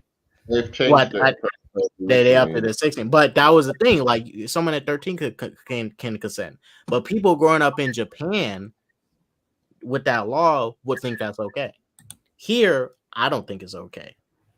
In Right? Spain, it was 14 or 15, one or the other. It still is. And like I said, I'm not justifying those other countries. It's just that where you grow up at, where you are born at, is going to control what you think is right or wrong. Right. Now, I don't agree with those other countries. I think I'm right. I think, you're an adult at 18, but in those other countries, they don't think that. They think you're an adult much younger. The simplest way to get out of all of this, nonsense, is what they should have done in the first place, is just bracket that age. Bracket the age from about, as I said, from about just pick one number to 18. That is, you can't do anything with them. They're legally allowed to sleep with each other, but anybody older than that, sleeping with them is a crime. Right. So basically, it's the sensible way to deal with that situation, because, as I said, at 15, 16, I remember wanting to have sex, being sexually active, all of those kind of things. But at the same time, you're not ready to be having that kind of a relationship with an adult. That is not that's not a good time, because they can completely take advantage of you. So and yeah, like, even if they're not trying to, may well do, just by just the fact of their age, the age difference. So yeah, what you were saying about Jerry Seinfeld, though, Onzo, as I said, my problem with that is we might find it like distasteful, but as long as it's legal, it's not that I don't have a problem with it. It's that it's legal. It doesn't matter if I have a problem with it. All right, it's legal.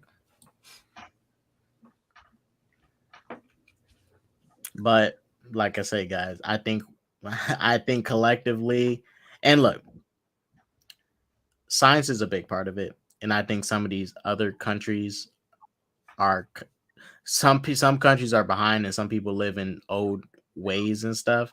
But to fix all this, just pick one number. The age you become an adult is age you can start having sex with adults, doing adult things. But there's so much inconsistencies. So you don't agree with the brackets thing? Well, because for me, it's just not to leave those loopholes. Like you said, 16, 17, you're technically not an adult in this country, but you can sleep with an adult. And in my opinion, that doesn't make any sense. Just at the age you're an adult, that's when you can sleep with adults. I'm not disagreeing with how it currently is, but if that's the case, okay, then you're an adult at 16, 17 in this country. Like they just need to pick one number and run with it. Too many different numbers. This shit is so confusing. It confuses the fuck out of me. Now, to me, in every single state, I wouldn't want to hook up with somebody that young, but at the age of 18, you're an adult. I would treat you like an adult if you're above the age of 18. If you're below that, you're a child. Like you're a child, you're a teen. That's what you are, right? But it's not like that in all these different states and stuff. But I also just pick one number. And as far as the gap between 18 and 21, yeah, once you're 18, you should be able to drink and smoke. right? You should be able to. You're an adult now. You can freaking vote. You can vote and decide who's the next president going to be, which is a very big decision. You can drive a car, you can go to war, but you can't, you just pick one number. It'll confuse less people. It won't stop I certain know, people. I know, It I know. won't. It won't stop people from trying to sleep with children. It won't. But at least it will.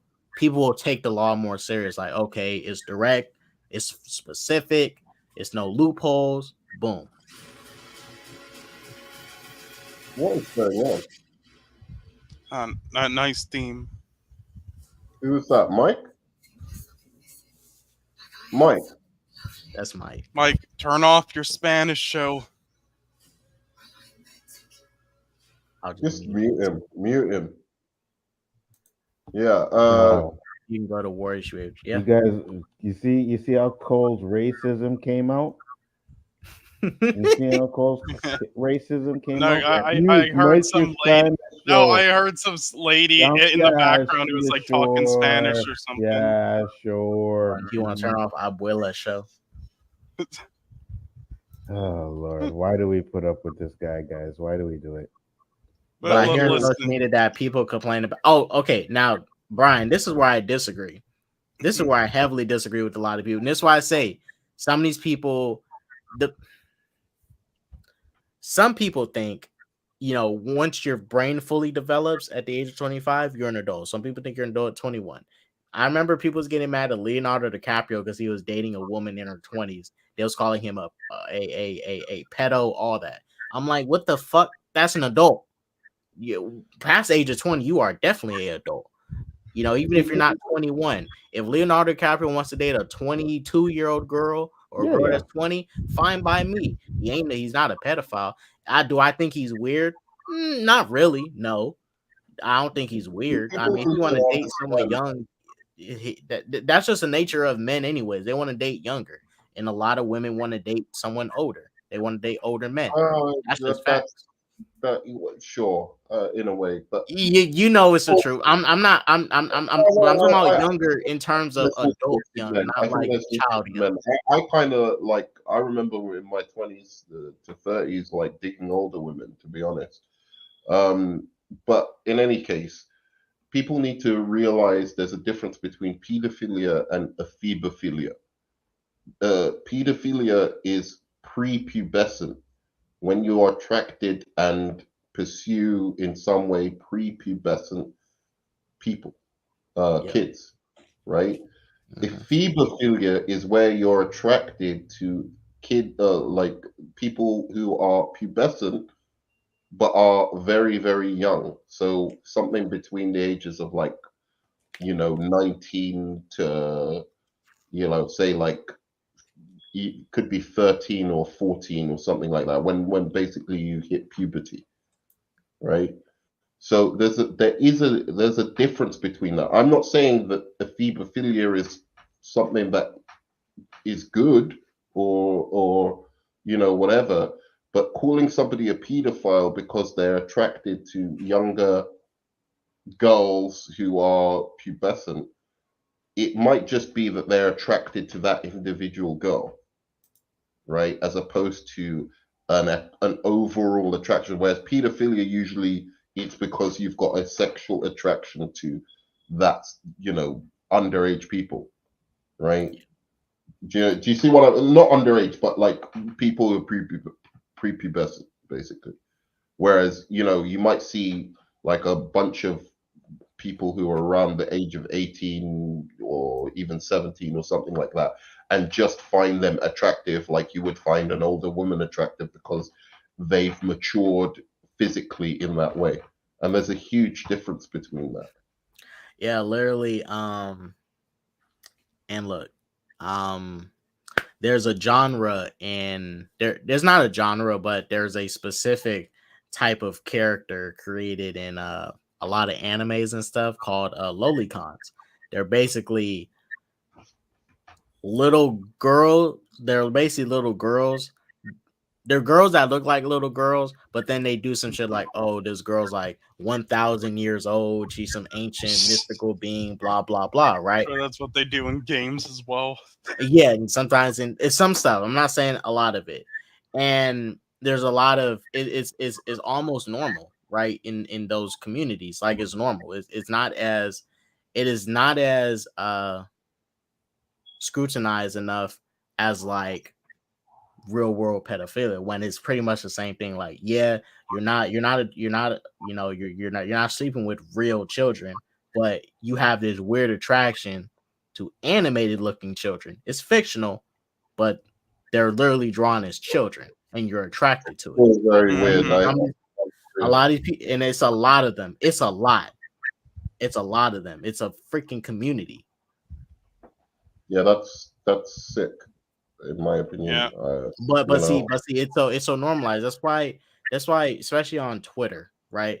I don't take the conversations of people that talk about the age of consent and all that serious because all these fools have different ages for when you're an adult.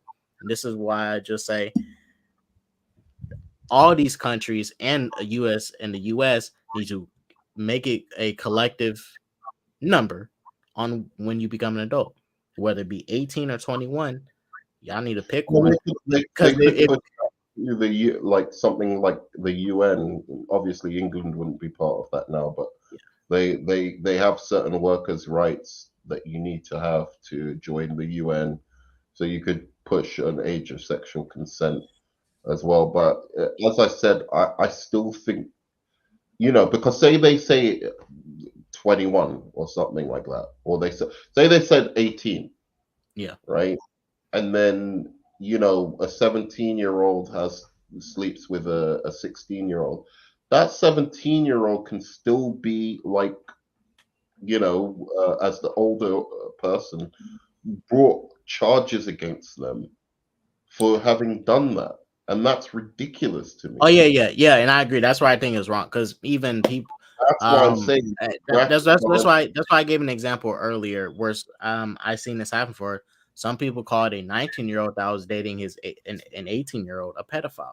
I don't think that person's a pedophile. No, a 19-year-old and a 16-year-old. Yeah, well, let's say, and this happens often. There's some people, come out of high school, they just turned 18. Their girlfriend is still 17, right? And that person, by law, is technically considered a pedophile, technically. But in my opinion, I don't think it is. That's just a year apart, and also. They was together in high school. They were dating, they were 15, 14, and they stayed together, right? And then suddenly they turn 18, 17. Or, do you know what I'm saying? So exactly what you're talking about is the reason I think it's problematic not to have those brackets in place. They need to be brackets in place. Well, what DC Dot said, I mean, in a perfect world, that would be nice, but aren't there like countries that still have like things like arranged marriages and stuff like that? Mm-hmm. I don't think you'll ever get people to agree. Okay, well, the number should be 18, like because and a lot of weird religious stuff. That's exactly. That's why I say in some of these countries, certain countries, I think some of these countries are so backwards in a sense, and even our country, still the US, is that we're not too far from the generation of people that was casually sleeping with young people, right? So it's still now people are pushing on it harder, especially in the Western world, but most of generation before us, like, and some of them are still alive, they was, sleeping with young girls and stuff. They thought, young girls, boys, they thought that, at the age of 13, that's when you got to start to be a man. Like, isn't it in Jewish culture, like a boy becomes a man at 13? Oh yeah, you're thinking about when they have their thing. They think a boy at 13 is an adult, and it's bar mitzvah. Their bar mitzvah, and it's like, huh? That's their culture. That's their culture. I'm not trying to bash it, but that's what I'm talking about. Like, some of them living in these, old ways and everything. Especially, and mind you, it was different eras. People had to grow up at earlier ages, especially in ancient times, right? You had to grow up really fast. You got to grow up real fast, have a family, all that, because the life expectancy was so different. Now we have people living much longer, all that. Science is getting a lot better. Science has even determined that, at the age of 25, that's when your brain is fully developed. People didn't know this years ago, a while back. And they assume like, no, at 15, you're an adult. Like, nah, there's a state where you can get married when you're like 13.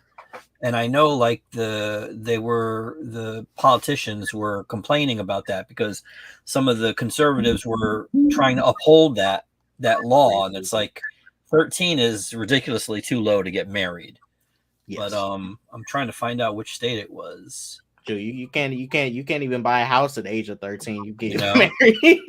Yeah, absolutely. You can't even buy a house or get an apartment. You're not even eligible for credit. Dude, I don't think your balls drop to at least like 19. Right. And see, this is what I'm talking about. Like, if you can't do stuff like get a house, drive, all that, and you got no business sleeping with someone older than you. And if you're older, you got no business sleeping with no child that can't offer you nothing. Like, y'all can't even really be together. Again, if the law says you can, then whether I have a problem with it or not, it does not fucking matter. That's my issue here. Oh no, that's where I'm not disagreeing. Like I said, I may not agree with the laws, but a lot of people agree with these laws, even the people that don't like them. So, I'm watching this R. Kelly documentary, and I'm trying to figure out, like, they've got all this dark, ominous music going on behind it, like, and I'm waiting. Absolutely. For drop. Oh, here it is. Missouri. It's in Missouri. And it's all these girls saying he groomed me. I was 19 years old. I'm like, wait, am I missing something here? You're 19 years old. So how is that grooming? It not legally anyway. So that's the kind of issue I have with all of this stuff. And then it's finally got to some things about him locking people up, which I didn't really fully comprehend or exactly how he was doing this, but didn't believe none of that. That's the stuff I talk about where, it seems like they exaggerate to make it seem like it's worse than it is. You know what I mean? Yeah, like he wasn't feeding them and locking them in room and this kind of stuff. I'm like, I didn't really understand all that. I was trying to like wrap my head exactly. I remember watching the documentary kind of like slightly baffled after exactly what they were accusing him of. All the documentary should have been about, as far as I was concerned, given all the accusations I saw, was really about like his relationship with Leah. Did you know there's a part 2 and 3 of Surviving R. Kelly? Yeah, I saw the part 1 and 2, but like I'm telling you, at least in part 1 and 2, it was a lot of women just being very suggestive things. But like I didn't see anything. I'm talking about there's 3 different documentaries on it. All right, Saving R. Kelly Part 1, Saving R. Kelly Part 2, Saving R. Kelly Part 3. You guys, hold up. I gotta introduce him. He is here. He is Major's Black Knight. Chillmonger. Our man Chillmonger is here. How should we? Is he going to ask us 32 questions? About Jonathan. No, I want to give him the perfect red carpet introduction. Why? None of us from a got brand one? that he loves, his favorite brand, DC. Here you go, Chill.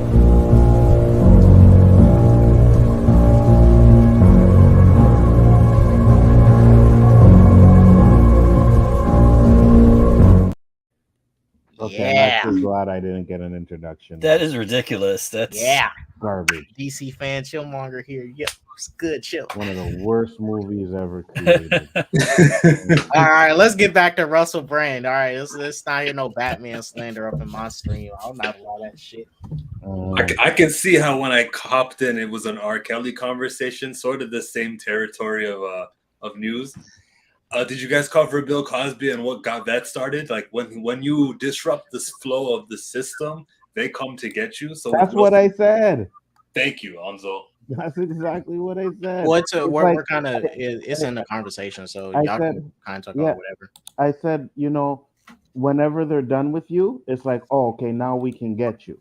You know what I mean? When you're not making no more money for them, or you do something that they don't like, they're gonna come for you. They let this stuff go on supposedly for 20 years or however long it happened because they knew it was gonna happen. They knew it was happening, but they turned a blind eye until it was time to get them. 100%. I think that's part of it. I really do, but I also think there's cases like you were bringing in Jonathan Majors into that kind of situation, and I don't think that really applies to him because he actually, and as much as I think that the woman's full of shit, right? Like, or the prosecution are full of shit. It's actually a legal case against.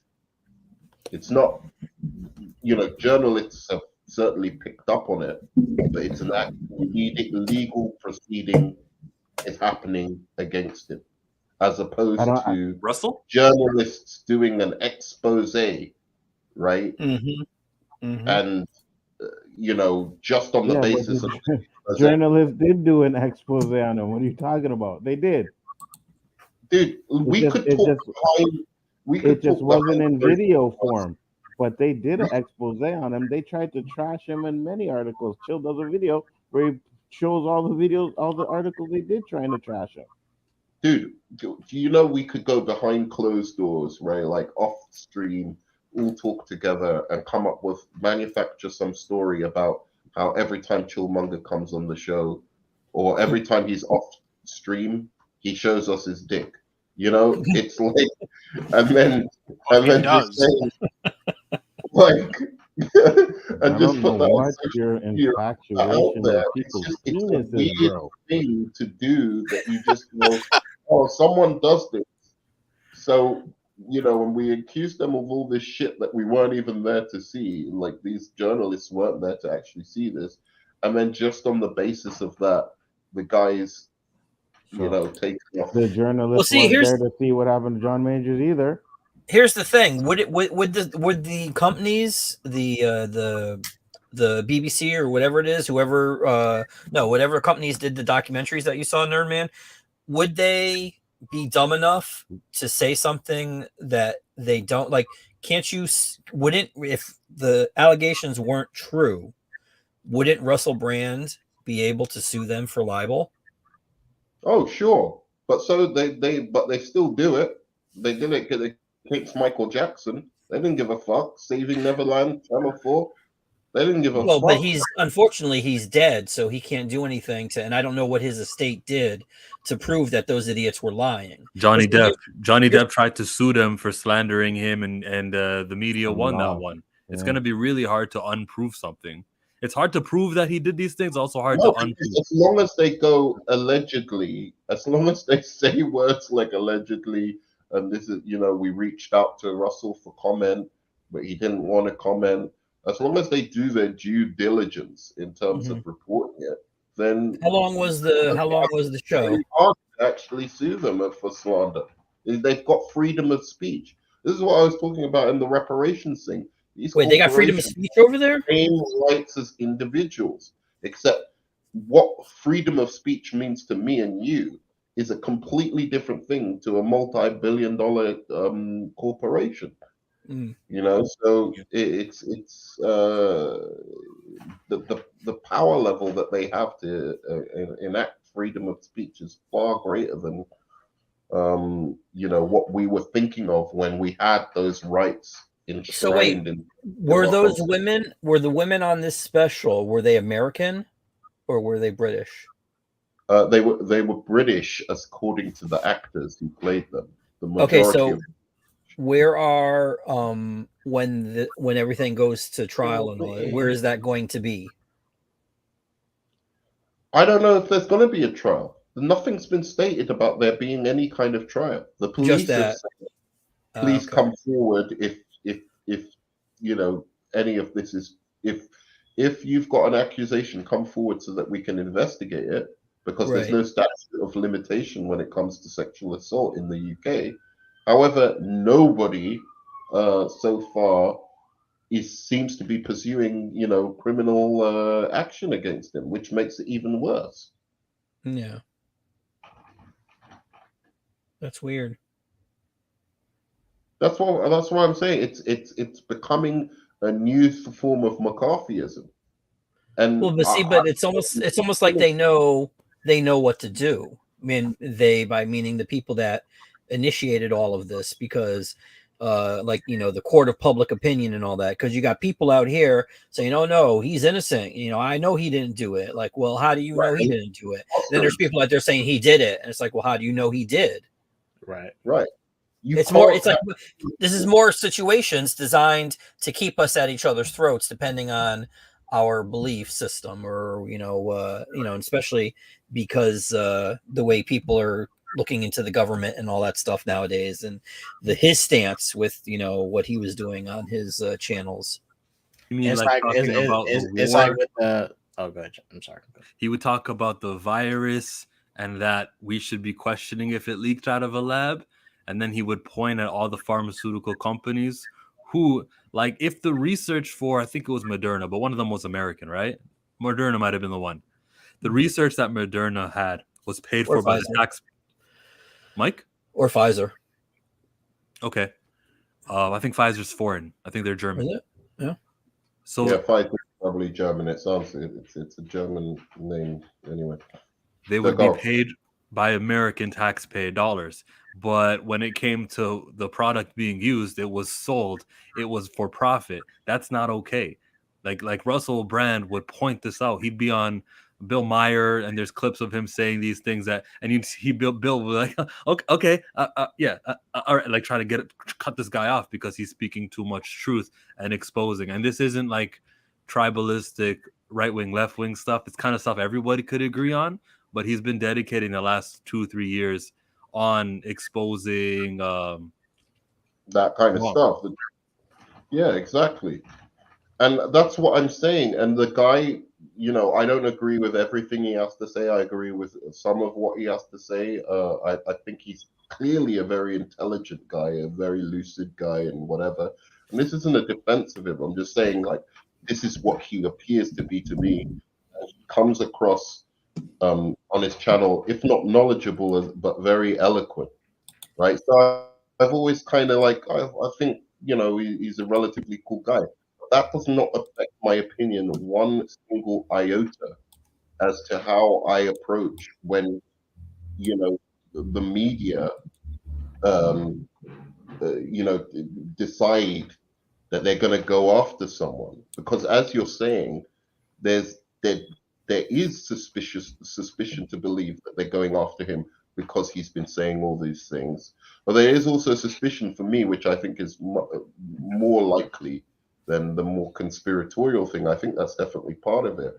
But there's the big suspicion for me is that it's because of this age of how we've encouraged and empowered people to use social media and the media as a tool, to titillate people with these, stories of these,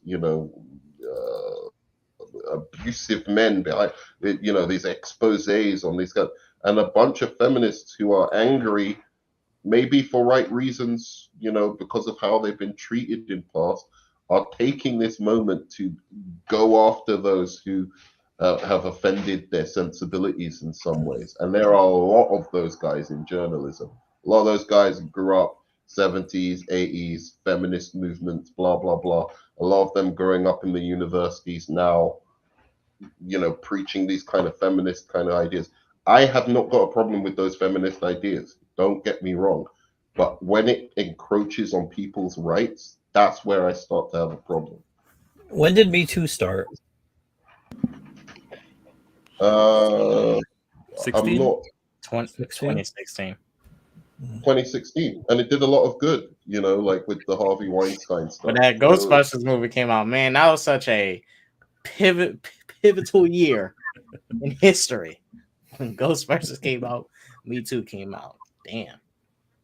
Really? That movie. Yeah. Was it Those are 2016? Me Too? Because I remember it. now Like it was 20. Well, online, it like, probably was 2015, but it definitely was super. It was out there in the media in 2016. Probably started the year before. Well, let me actually look up when the Me can Too. I ask you something? Did every girl on your Facebook during that Me Too thing, Yeah. when it came out, every single girl, well, probably like at least 90% of them came out on Facebook and told some kind of thing that said hashtag Me Too.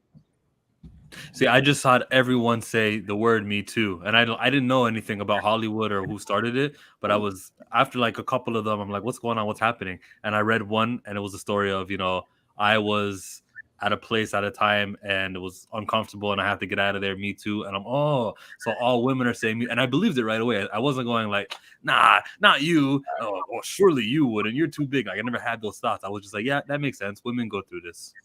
Okay. Yeah, no, On I the wasn't suspecting the accusations. Here, listen to this. Listen to this. This came out October 7, 2022. A video by Russell Brand that focused on the NIH and COVID-19 was taken down by YouTube last week, prompting the comedian to shift his live streams to a different streaming platform called Rumble. In this video, Brand had said that the NIH were recommending the use of ivermectin, even though the U.S. agency was simply trialing its efficacy against COVID-19. This went against YouTube's COVID-19 medical misinformation policy, which prohibits content that spreads misinformation that contradicts local health authorities' medical information. In a reaction video posted on YouTube, Brand said that the video was removed because it, quote, cited information on official government websites which we misinterpreted. The comedian has now registered his dissent on YouTube and Rumble, saying, "We have officially been censored by YouTube." He continued, "They took down one of our videos for misinformation, but why are big media organizations not censored for misinformation in the same way? Is it because YouTube are part of the mainstream media now?"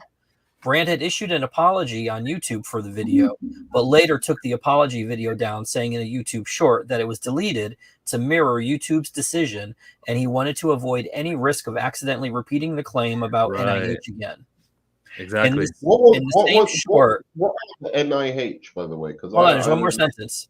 There's one more sentence. In the same short, Brand showed an example of YouTube's alleged partiality to mainstream media by showing a clip of an MSNBC correspondent making a statement that he claims to be misinformation. So, talking about when Rachel Maddow said, if you take it, it stops it, as if the spread and everything isn't going to continue because of this vaccine. That's why I don't like using the word vaccine for this thing. But no, it does not give you anybody immunity. But she said it at the time. Rachel Maddow said it back in 21. Is it national immunization and National Institute of Health? They're the ones who National Institute of Health, of course. Sorry. So he would point out, and Jack's Law, he does talk more about other things like the war and the for-profit system. But I mean, during the time, there was something called gain of function research. Does everyone know what that is? Short story, it's when you create a virus purposely just so that you can create the cure for it. So that should this ever happen in natural settings, like if a bat really does mutate and blah, blah, blah, blah, blah, then you already have the antidote for it. He would talk about how NIH participated in gain of function research in Wuhan, in that lab. There's proof of it. And then never mind, man. I don't want to say the wrong thing because for misinformation, but he would pull out the documents and he would prove it. And he would tell you guys that this is something that Obama was against. And then here comes Trump, and that the restrictions were lifted. And a couple years later, Bob's your uncle. Wow. And so yeah, I mean, wait. I did want to mention this.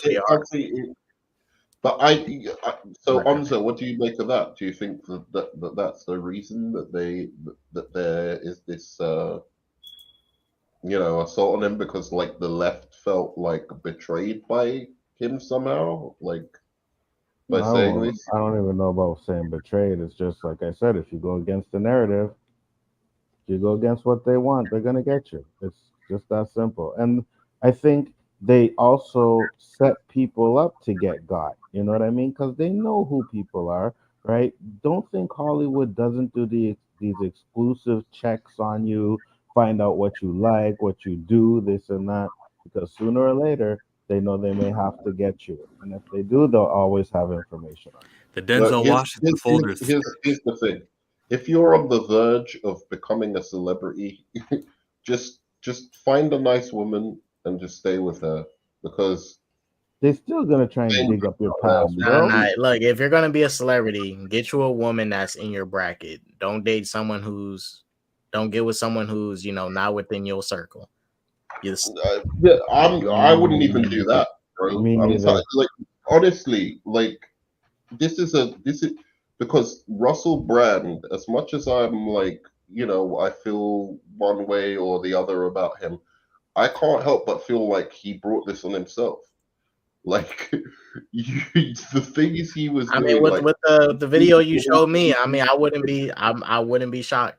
I wouldn't be shocked that he actually did it because some of the behavior kind of goes like, maybe he did do this. I mean, have there been any other like allegations to this level before with him? No. I think he's the allegations. It's the first I'm hearing about any allegations. Kind of well known about his behavior, like he'd get naked in his radio show or something like that, which he was saying, broadcasting, saying it.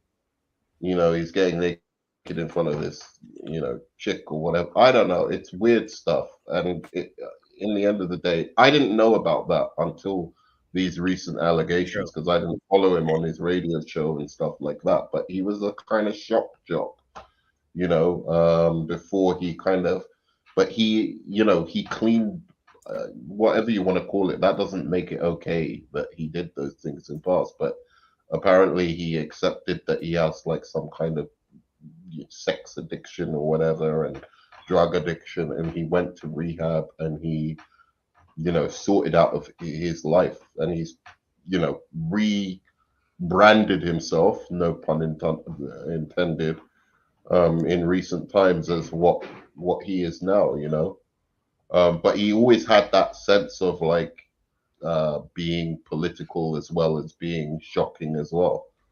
It's just that he's like more focused on the political stuff now than he was in the early 2000s and stuff.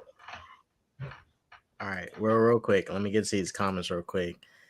I take offense to Danny's first comment here. He said 2 MCU haters. To be fair, Danny, I love 5 MCU movies, so I'm not an MCU hater. A current Black Panther hater, recast T'Challa, a Boba Fett hater. That show sucked. Someone who clearly thinks he's a versus champion. I think that's for Anzo. Anzo, that's for you. No, that's for Mike. Oh, that's for Mike. Oh shoot, fighting word. And then he said, "Just cool." Hey, why am I not a Black Panther hater? What? That was good with you, Danny. I mean, he's talking about. Danny, I like 5 MC movies, so I'm clearly he's not talking about the MCU movie when he says a Black Panther hater. He's talking about the 70s kind of like. I'm not a Black Panther hater. I wish that they made a Black Panther sequel. Dude, I'm not an MCU hater. Yes, you are. At all. I don't know where this is coming from. I'm just a hater of bad films, and they make a lot of bad you're films. You're an MCU hater, hands down. I've reviewed those films fairly. Never. Down the line. Never went. Down the line. And it's never went. Why did he like Guardians 3? Haters. Never went. True, Nerman did like Guardians 3. Because he couldn't. He had nothing he could say bad about it, right? He had nothing he could say bad about it. Because it's actually a good film, unlike the others. He had nothing he could say bad about it. It was a good film. But Nerman fucking likes all these other MCU movies too. He liked Black Widow. You know what I mean? Yeah, Black Widow was good, so I didn't say anything bad about it. But everyone else, you did. You still criticize it. No, I did not. I criticized it for her being too like invulnerable, but that was it. She was hurt, man. Her plot armor was crazy in that movie. But hey, that's that black. To be fair, she had it since day one, but that plot armor was thick. That film was a mess. That plot armor was so thick. I was like, guys, dang. When she hit that Pole, when she hit the pole, then she fell on that drain thing, and then she just landed on her knees like it's normal. Like, what the fuck? You never seen a Jeff Hardy match? Guess what? I criticized it about the Batman as well. Same thing when the Batman was. Wait. Batman's cool, so you can get away with that shit. No, you think the Batman is a masterpiece. That's where you're wrong. Well, it is. No, it's not. It's damn near. Maybe if they had an actual director, then it would have been a masterpiece. It's a masterpiece of caca. That's what it is. Here, man. And then we talk about the Nolan movies, and the Nolan movies you think are masterpieces too. Oh, they are. Those movies was crafted those movies were crafted by Zeus and just like he came back and he took out all your MCU trash. With what? Oppenheimer. He took out all of the MCU trash with Oppenheimer. Oh my god. We're talking about superhero movies, bro, not Oppenheimer. The Dark Knight is better than every fucking MCU you movie. You are out of your mind. You need to stop smoking. You need to stop smoking that Nerdman crack and save it for K-Dot. Yeah, the Dark Knight isn't, but Sin City is better than every MCU film. As you well. Need to shut the fuck up either, too, Cole. Yeah, absolutely. You stop smoking that shit. Oh, time to go, Nerdman. Hold on, let me get this. The ball and chain, son. You gotta get off that fucking internet now, right? Oh wait, let me get the Susie's call. I want to comment on this. Why was that so personal? She said, "I find it absurd. People are calling me a grape apologist." Oh, Susie, you can write rape on here. Yeah, it's not what it's not TikTok. I think YouTube will censor the comments. Yeah, they will. Oh, okay. Well, calling me a rape apologist. Yeah, I'm gonna say it for simply saying I don't know what is true. It need to be taken to court. Yeah, like. And a lot of people, especially during these court situations, if you stay neutral, they assume you agree already when you could probably disagree, but you're just staying silent because you want to wait until everything comes to light. And I think everybody should do that shit. Stop picking a side, because at the end of the day, there was people who thought Emmett Till was guilty of the crime he did. And guess what? He wasn't. And guess what? Those people,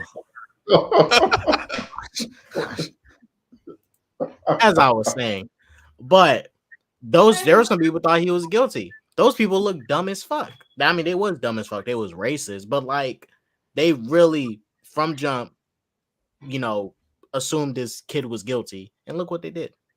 Yeah, but I'll go on the other way. I'll go on the other way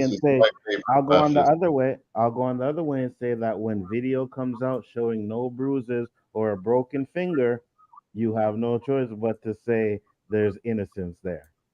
Right. Yeah. I was saying Miss Susie Goebbels is my favorite fascist. Him and we'll Tony Stark. No one gives a shit about what you think. Him and Tony Stark. Anyway. Nerdman said there wasn't enough good white people in Blue Beetle. Facts. Hey, George Lopez was funny as fuck in that movie. I don't. Blue Beetle's another one. I mean, that was a basic. That was a basic MCU movie, but no. You loved Blue Beetle, man. Let's not cap. You loved Blue Beetle.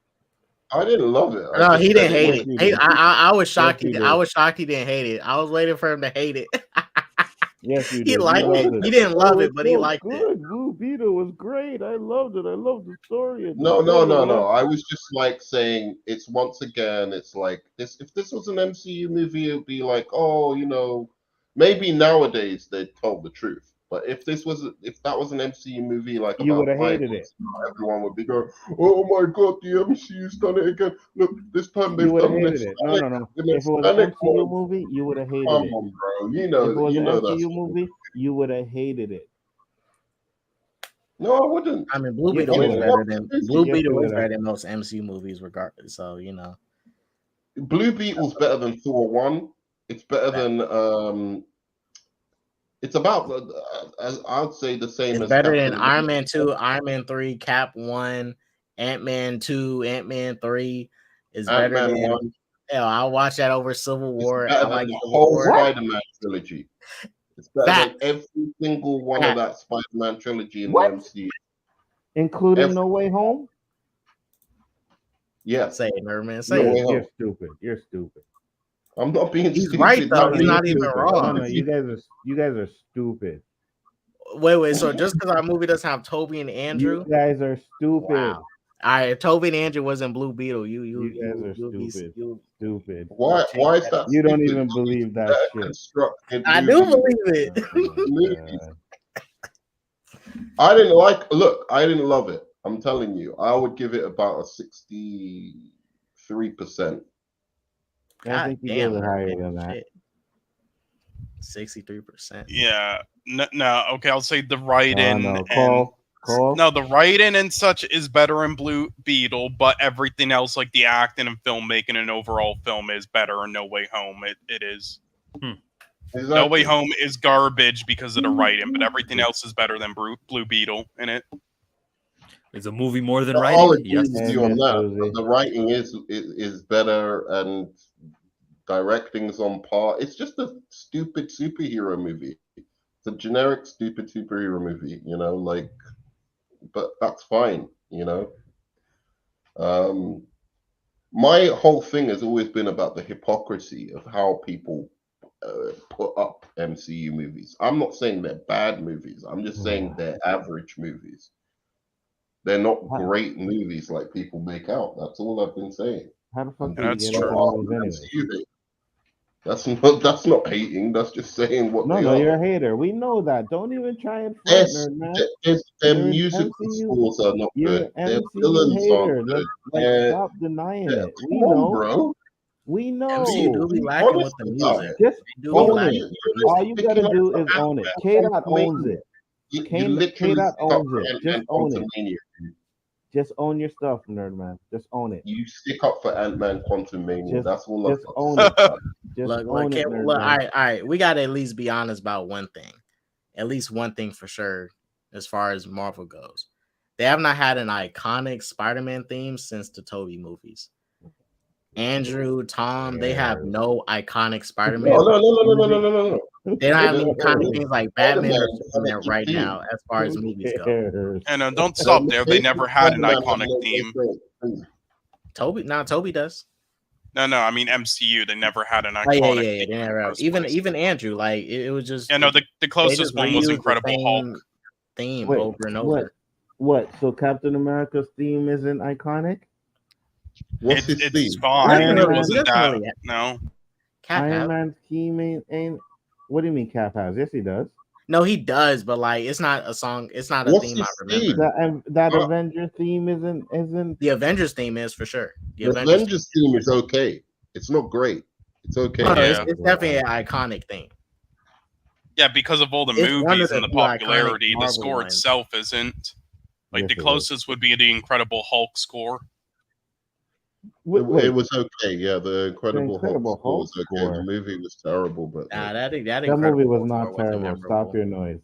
Black Panther had a Black Panther 1 had a memorable score. No, it was just an MCU score of fucking like bongos and shit. What are you talking about? And Black Panther's score was just a bunch of hip hop songs. What are we talking about here? That's what Black Panther's score was.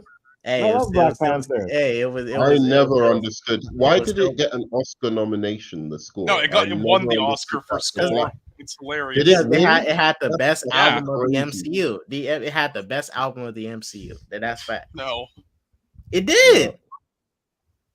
That movie was bland, dude. Like I don't know. I don't get it. I like Ludwig's scores, but that one was his. No.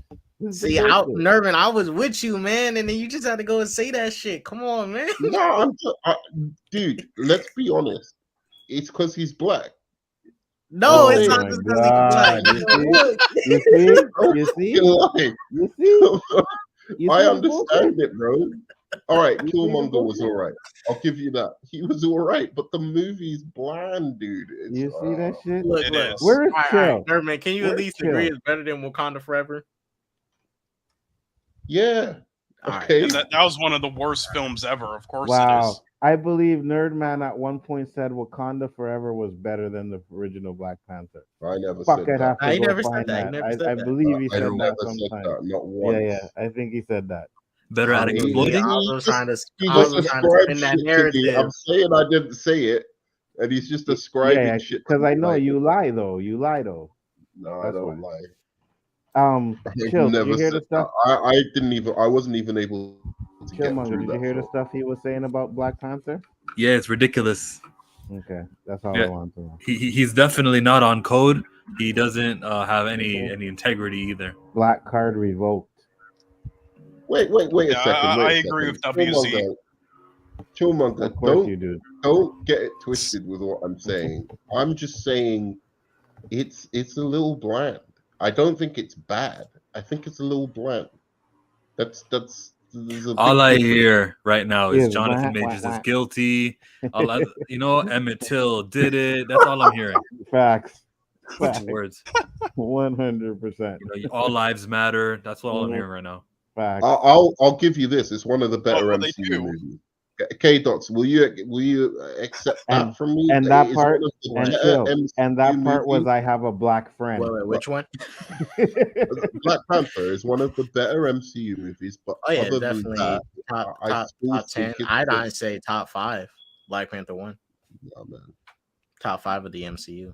Why did you say Black Panther 1? Arnold Schwarzenegger 80s movie. Because there's only one Black Panther we acknowledge. Yeah. Give me any Arnold Schwarzenegger 80s movie. Give me the Running Man. Better than Black Panther? Running Man's way better than Black Panther. It's not even close. Wow. Yeah. Like, I mean, look, I'm not completely biased to the movie. Like, I got Blade 1 and 2 over Black Panther.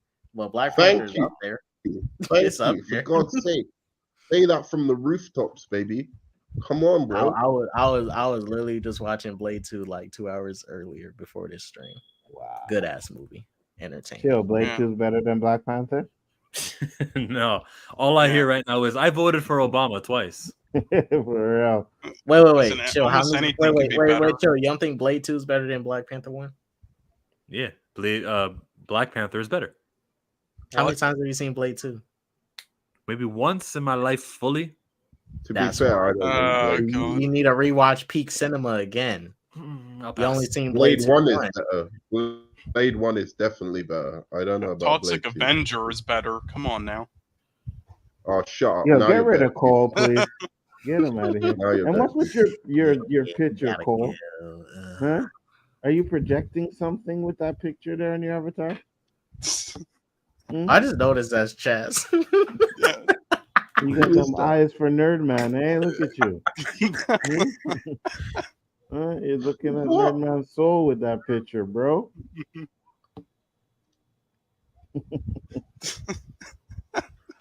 I was mostly joking. No matter what you're gonna get hate, I find it ridiculous to slut shame a man or to shame a man for choosing not to have sex. Sorry, I was just looking at a comment. Yeah. That wasn't my personal inner thoughts. just to make clear. Yeah, man, like look. Watching. I think in the end people are being way too critical of comic book movies. I feel like I'm guilty of even adding to that chorus of 100%. You're like the number one reason. No, but I was reacting. I was being defensive against movies that I thought were being unfairly maligned by fans of another company who were making also mediocre movies. I've always said I thought both DC and MCU movies in the last 10, 20 years have been, broadly speaking, mediocre. It's not one company or the other, so yeah, but as comic book fans, I just think the fact that we've turned against all these movies now, and when they go out of fashion, and when they're no longer, people aren't funding them anymore, they're not like, we can blame ourselves. That's already happened, Nerdman. How much do you think the Captain Marvel 2 movie will make? The first made 1.1. The second might reach 600, maybe? Who knows? Who knows? Oh no, Nerdman has to go. He got to go support his buddy in the movie. Wait, I've Nerdman, since your buddy in the movie, how many decided times not are you to. supporting it? I've decided not to. Yeah.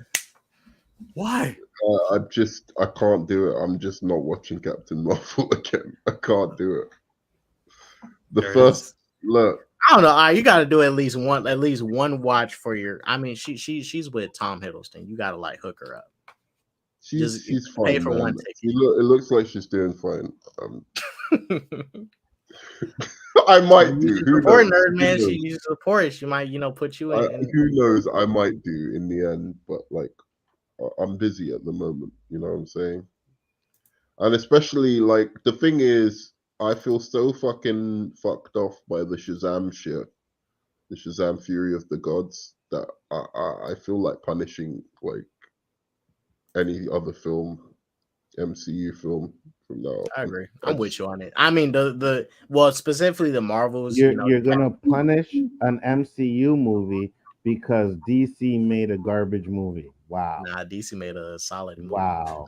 They made a really good Horrible. superhero movie. It's just because haters. They just hated on it. Like they came down and like fucking look, it's not even a DCEU and MCU thing. It's about Marvel DC thing. You Marvel people have held on to that Captain Marvel name for too freaking long, taking it away from DC when that's our name. That's our guy. Hold on. So Marvel fans support our movies whether we think they're gonna be garbage or not. DC fans don't. And you're mad because the DC fans I'm mad at the DC fans as well. Because they didn't go support Shazam. So you want to boycott Marvel movies because DC fans didn't go see their I'm mad own at shit. the DC fans as well. But the fact that MCU fans, and I know it, I know for a fact, I've seen them online go, like the ones who are like, oh, Ant-Man and Quantum Mania was fucking awesome, and then they start criticizing. It was better than Shazam. Anything in the Shazam movie. Better than Shazam. So you know what? I'm done with it. Even DC, dude. Like, if it isn't a movie I'm interested in now, I'm done. If it ain't a character I'm interested in, I'm done with it. Like, I'm fed up with all of the fucking bullshit around because these movies. that they're usually garbage, so you might as well just wait for it to come. Yeah, they're whack. Yeah, and Shazam, actually, Fury of the Gods, and even what was the other one that I liked from DC recently? Oh, The Flash. Actually, fairly good movies. And it's just like, and it's everything that people were asking DC to do. That's what really fucks me off about it. All of these people, oh, the DC is too dark. They need to be more lighthearted. They need to try and appeal more to like. And then they do that, and then they fucking crucify them for it. So, that's not necessarily true. They didn't do what DC fans wanted because they all wanted the Snyderverse restored. That's also true. You know what I'm saying? So that's also true. And I think that was look. Honestly, that's why I don't respect the Warner Brothers as well. In some ways, like there's a time when you just have to be like, even if you don't bring back Zack Snyder, you need to finish your fucking story. That's what messed it up, because there's no continuity between it, and people just don't care anymore. Well, honestly, I don't know why either DC or Marvel puts himself in a box with these movies, because they both could all benefit from variety, same as their books. Like literally, you can go to Marvel and read Old Man Logan, which is some of the nastiest shit you would ever see in a comic book. dog. Got little incest in it, and then you can go read like a lighthearted Squirrel Girl comic, and it's not all in the same universe, but it's like in the same multiverse and shit. It's like it's all exists together. Like I don't know. DC shouldn't paint itself into a picture. Shouldn't back itself into a corner where we're like the darker super movies, and Marvel shouldn't just rely on being lighthearted. Like do everything, be like the real world in the sense where there's doom and gloom. It's it's just do a variety of it, honestly. Yeah. But that, but hopefully, hopefully Marvel moves out of that corner, and hopefully DC just does what their stories are. Like you have light and you got dark. It all exists in one world. That's how it should be. Shouldn't be one or the Who other. brought up the MCU, by the way? Because I wanted to. I was hoping to have one stream where this bullshit doesn't come up. Somebody brought this up. I mean, you brought up the Ant-Man Quantumania thing. I think no. Somebody brought. I was reacting to somebody else. I think it was me. I don't know. I thought we could go through one stream without like. Well. Look, let's do this. Oh, it's because of the instead comment of talking by about Danny. Instead of talking about the basic comic book. Oh yeah, Danny started it. They're talking about the basic comic book movies. You guys know they're doing a Hellboy reboot. And it was. I think they already did a second reboot already. No, they're doing another. Let's just the comic book movies not only are dead, they possibly have killed Hollywood. Have you seen what's happening out there in these streets, man? They're on a fucking thing, and they're not even gonna. What do you call it? What's the writers' strike or whatever? It was actually supposed to settle Thursday, and they ain't settling. I think it's done, bro. It's finished. Just enjoy the old ones, man. If you enjoy Infinity War, they need to do more animated ones. I don't think they're doing anything. Comic movies aren't dead. It's just people are finally they need something different again. That's all. You need to change it up. Movies are getting too expensive. People are picking and choosing that's also part of it. They are going to go see now. They're not just going to go see a Marvel movie and then next week go see a DC movie and then the week after that go see like a Mission Impossible movie. It's too expensive. So now people are picking and choosing which movies they want to see, what's worth spending their money. Look, and that's going to kill them. Let me show you guys. Let me show you guys a guarantee. People aren't accepting, like they won't accept anything but the best. Right? It's got a 200 million budget. Special effects have to be off the hook. Everything. And that's just for them to fucking stream it. Like on a like one of these, Onzo Vision, bootleg. Let alone see it in the cinemas. Hey, look, I've been watching that Ahsoka on bootleg, man. That shit good on bootleg. Not gonna lie. I support all the movies. Guaranteed billion if they do a third movie. Guaranteed billion with Ron Perlman. Guaranteed. Oh man. They're rebooting Hellboy. Both of those movies are garbage. They're rebooting Hellboy. Onzo, you're a trip. Hellboy 1 and 2. The originals aren't garbage. Come on now. Both Hellboys are garbage. No, they had issues, but they were solid. No, they're garbage. They were kind of. I like the directing style, but I thought the character is kind of lame. To be honest, yeah, I don't think they didn't do the greatest job with the character as well as you could do, but I just think that character's lame. Yeah, but the films themselves. I mean, I'm no fan of Hellboy, but those movies for sure made me, like the character to an extent. Nope. I'm not a fan of him in general as a character, but those movies did it for me. No, but it's mainly Ron Perlman. That he got that. He was good as Hellboy, but the movie itself, both of them, are garbage. They're boring and stupid. No, I'm gonna have to not co-sign Onzo, but like, there's something about them where it's just like whatever, dude. Like I'm not watching that again. See, that's what this. It wasn't. I was entertained as I was watching it, but I didn't feel compelled to go back and watch any of them. Kind of like a lot of MCU movies. These are the comic book movies we need again. Good practical stuff. Well, I like Hellboy is that. better than any DCEU movie. That's for sure. Whoa, you taking it Fuck too far, you, man. man. What? Look, Hey, it's man, better is than that Speaking all Sonic the, Youth? honesty better here, than all right? the bad ones. It's better than BVS. It's not better than the good ones. It's better than those Nolan movies. Hey, Hell, I'm tired of being a self-hate. Look, I think Batman v Superman is better than 50%. More than 50%. oh no, Nerman, you're More correct. than It is. 50% of the I don't MCU. like BVS, but it is. BVS is trash. What are you talking about? No. It's time to trash, go. but it's better than the MCU Okay, trash. Oh, your boy. stream is gonna get taken down for misinformation when you talk that shit. Dude, I will take Batman v Superman over any of them Spider-Man movies. And Nerdman's gonna be the reason why your stream gets taken down. I'm telling you, bro. I'll take it over Endgame.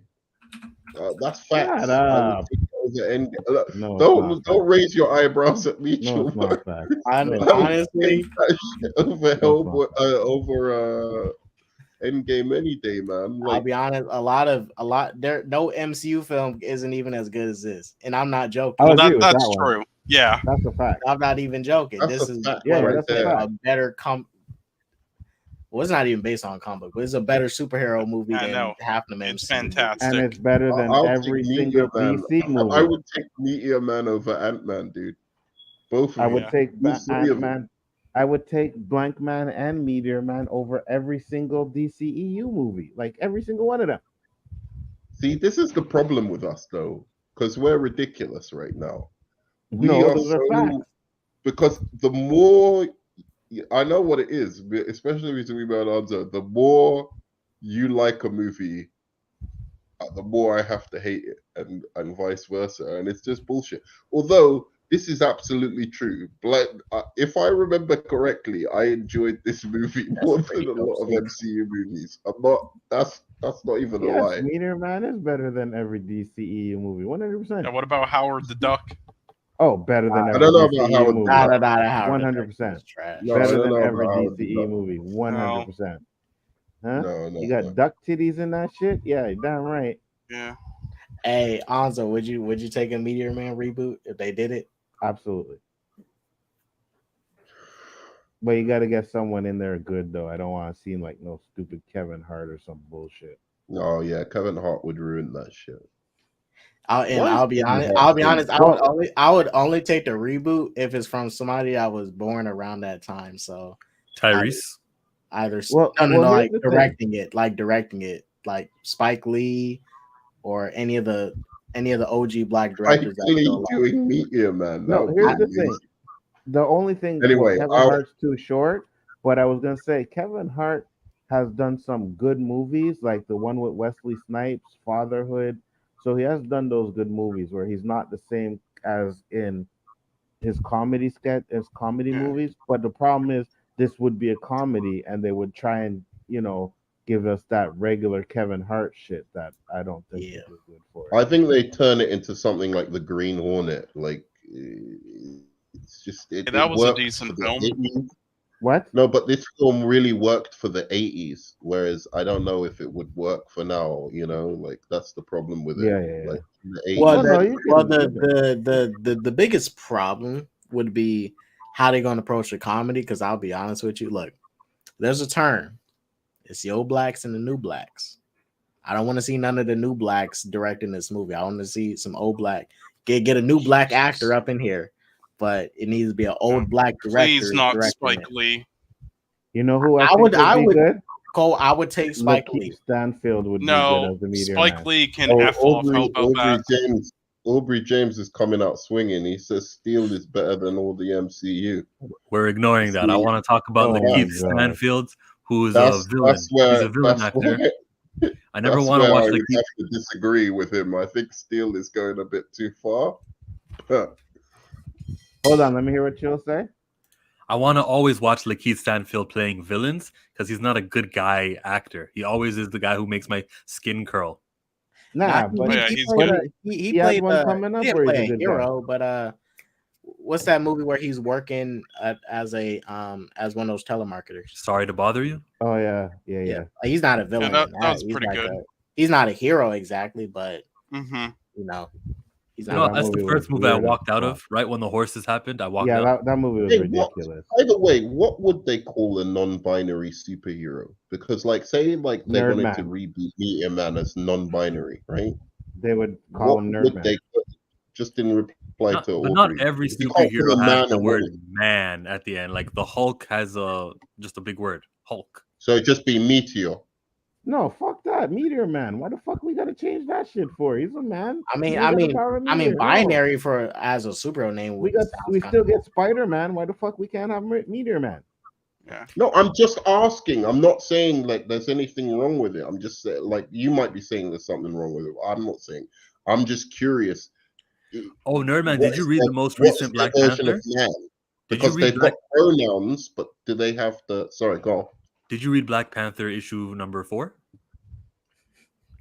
No. You have no opinion on the new trans character in Black Panther? Oh no, I haven't heard about them. Okay, never mind. No. Tell me. Hold on. Do you have an issue with it too? I want to hear K-Dot's opinion. I have a review. Well, I seen. Well, he's a guy who King Lion. He reviews like comics and stuff. So he reviewed it. I didn't read it, but I had no issue with it. I mean, I kind of liked how it was handled. It wasn't.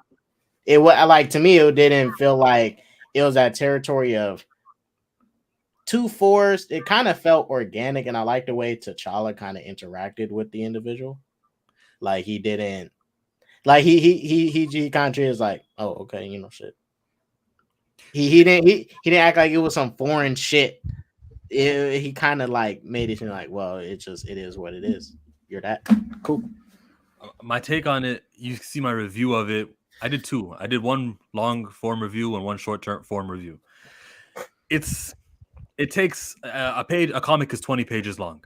Yeah. If we're dedicating a few pages of the Black Panther comic and we understand the need for this character's representation and the value of this character, and if we're using it to promote another character, introduce this new character, and then spend pages talking about the backstory and then reveal it, and I'm like, I'm just gonna sit here and go, okay, why is this more important than the Black Panther? Now, the story isn't complete. Of course, you know how comic books always write in 5 issues, and then you can put it in the trade paperback, and then they'll start a new story arc. So we're at the 4th part.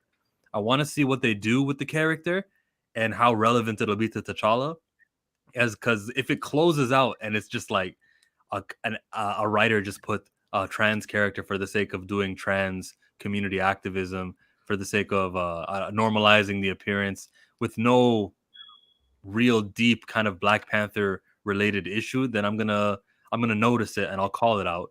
But I am calling it out already. With this, though, because wait a second, you have normal character. I say normal. Sorry, you have men and women who just turn up. They don't have to necessarily always have like some specific, you know, important, significant reason. Why can't you have a trans character just show up? It was one of the things that I got. Can I answer? You know, yeah, go on. The reason why is when those other characters who are not trans, when they just show up, they usually don't get 2 issues of backstory from the prior comic, a couple issues here explaining, hey, you're not normal, you know what I mean? You're a heterosexual character. So page count is being spent on this character. All right, fair enough. But in the end of the day, I do think that you have characters pop up who, you know, are important for, you know, a few comics or 2 comics or something like that to the story, and then they kind of fade out. It's You're like right. That's a common thing in comics.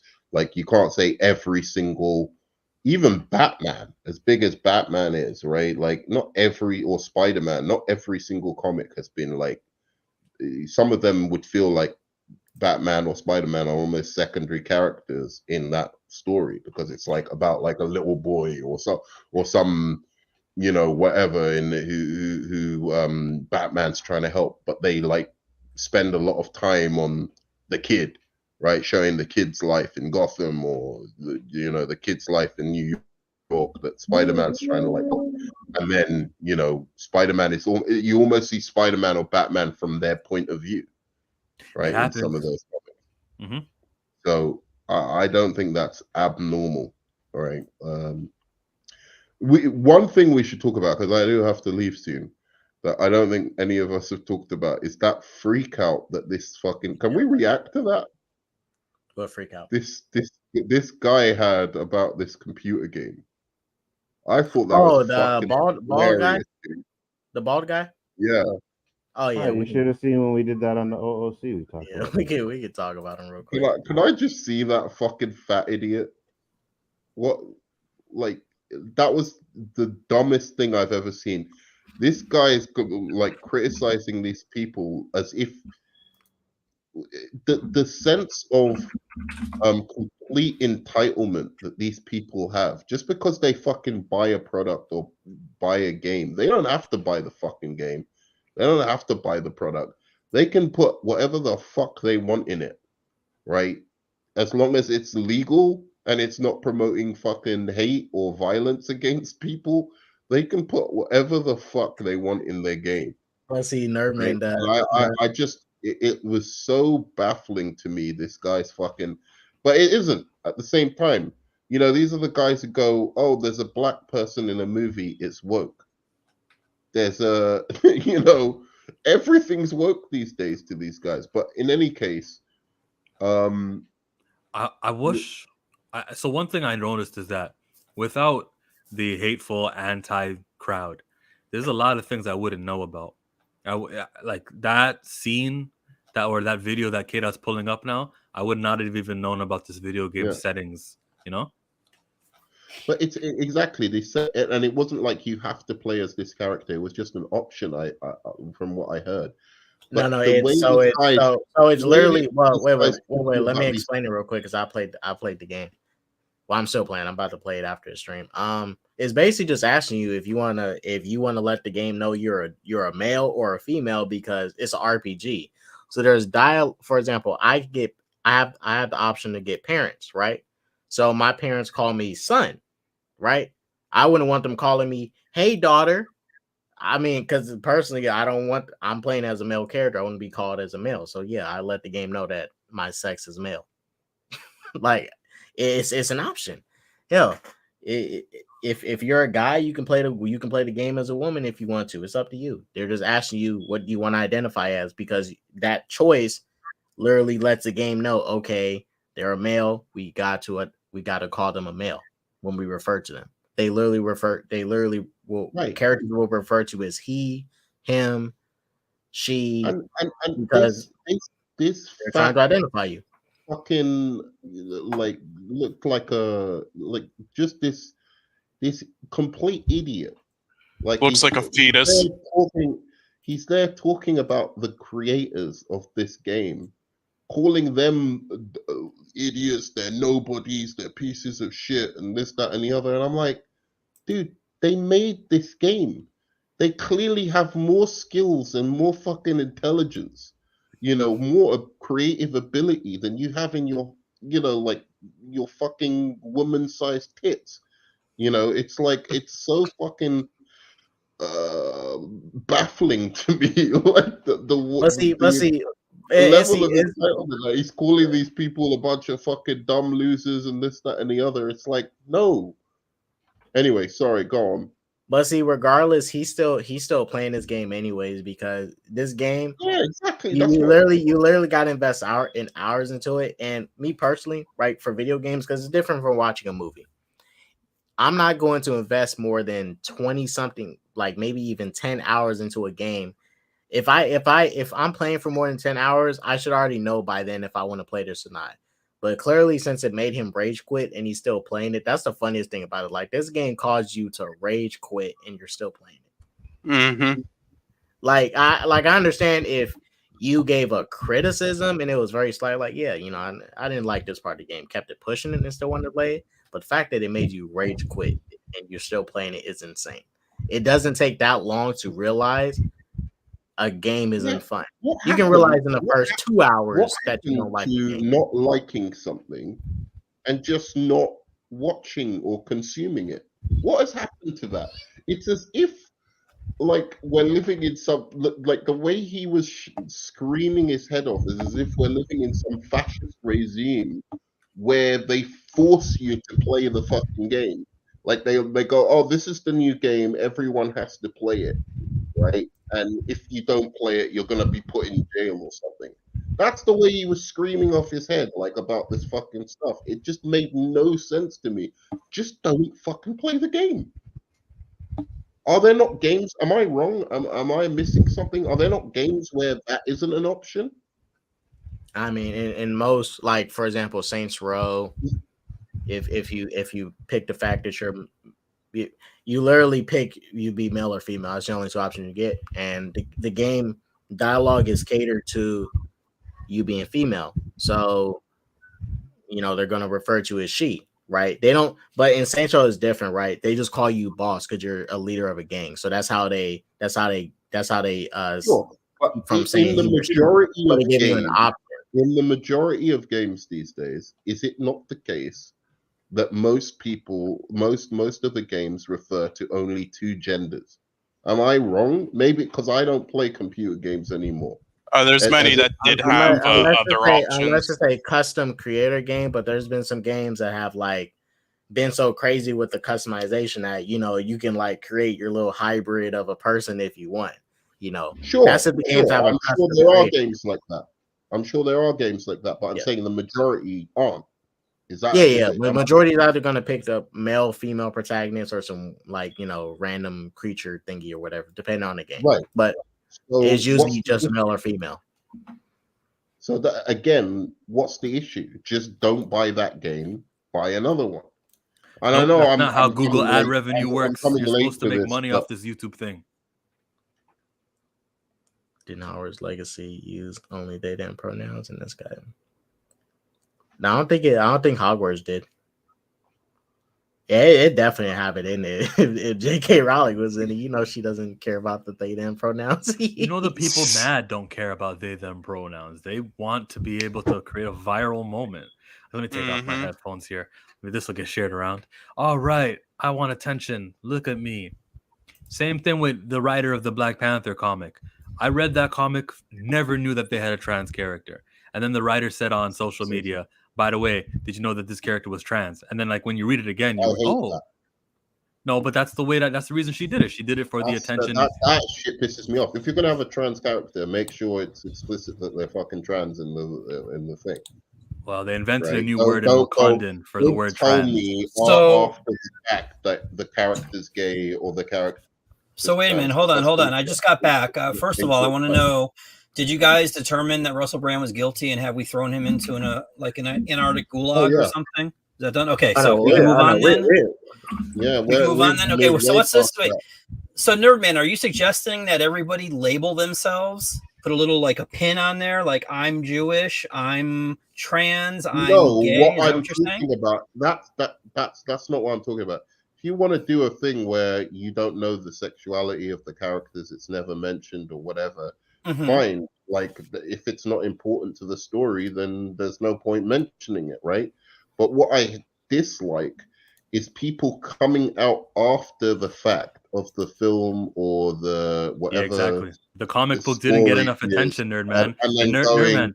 Oh, nobody... that character was gay, right? It's like if you're fighting for that kind of representation, then have the representation. Don't tell me in an interview as if that gives you some to say it in the movie. Yeah, I see your point. Just be upfront about it. But do you think it needs to be highlighted that way, though? No, not. It could just be a subtle thing, but at least let it be a subtle thing that like, yeah, this is it's impossible, right? Because this is a comic book space. If you're trying to draw a male or you're trying to draw a female, you're gonna make that person look like a male or look like a female. We're not gonna know otherwise unless someone has to explain it to us, or they can say, when they say like Wolverine, and then it'll be like Canadian mutants. And then it'll have like subtitles. Sometimes they have that, the character appears and they give a little briefing. They can also mention it there too. Sorry, Mike, what were you saying? No. I hear what Chill's saying, and I don't necessarily disagree. But I think that, if you're trying to normalize something and make it like, just common or whatever, I think by highlighting it, it doesn't normalize it because you're bringing attention to it. Even though if you just want to be what you are, you should just be that way. You shouldn't be like, hey, I'm special because I'm this or I'm that. Like, you're part of the human race. But the point of Ewing, the writer of the comic, the point of that social media post was, wait, you're talking about social media? Wait, explain. Oh, you got to start watching my videos, bro. So there's a post online where listen, I give you money. I don't need to watch your videos too, man. Come on. Listen. Either money or I watch your videos. Which one? I'll take the money. You can give me money. Oh, Nerd Man, I've been trying to get you canceled for 3 years now. Stop it. Bro. Go ahead, Shill. What's the point? I'm done. No, go ahead. Wait. So who's the trans character? Wait, in Black Panther? Besa. Really? Mm-hmm. Oh, she looks good too. Okay, but just to respond, Mike, they've had straight characters who they'll mention their girlfriend or their wife, or they'll kiss each other or whatever, and that's just fine, and that just goes on in these shows or these films or comic books or whatever. But then when it comes to the gay person, it's like, oh, we're not going to really show that, they're not going to talk about their boyfriend. They're not going to do that. What we'll do is we'll mention gay is not trans. We'll kind of make it's a false equivalency, sir. What? You're talking about, because you said gay, but this is trans. This is like when you draw. Yeah, trans as well. Sure, I'm saying no, they're way different though. There is no trans character kissing another character. For the examples you cited, it is different. They treat the characters the same. You're not going to tell me that if you're trans, you're never ever going to talk about it. Even wait. I got a perfect scene. Look, if you're going, because I don't fully disagree with what Nerdman's saying, because I'm like this with a lot of these things. Look, if you're going to introduce a gay character and you want to make it obvious that the character is gay, just go ahead and do it in the movie and say it. But you can also do it in a subtle way like this right here I'm about to show you guys, where anyone could pretty much figure out, oh, they're implying that they're lesbian or something. Oh, the same thing happened with the Black Panther comic. Something similar to this, where we go into the backstory. So this is a short clip from Power Rangers 2017. They're having a campfire moment of characters, mingle and get past their issues and stuff. But I'm just play a small little clip real quick. Is she gonna say worry about my relationships? Boyfriend troubles. Yeah. Boyfriend troubles. Girlfriend troubles.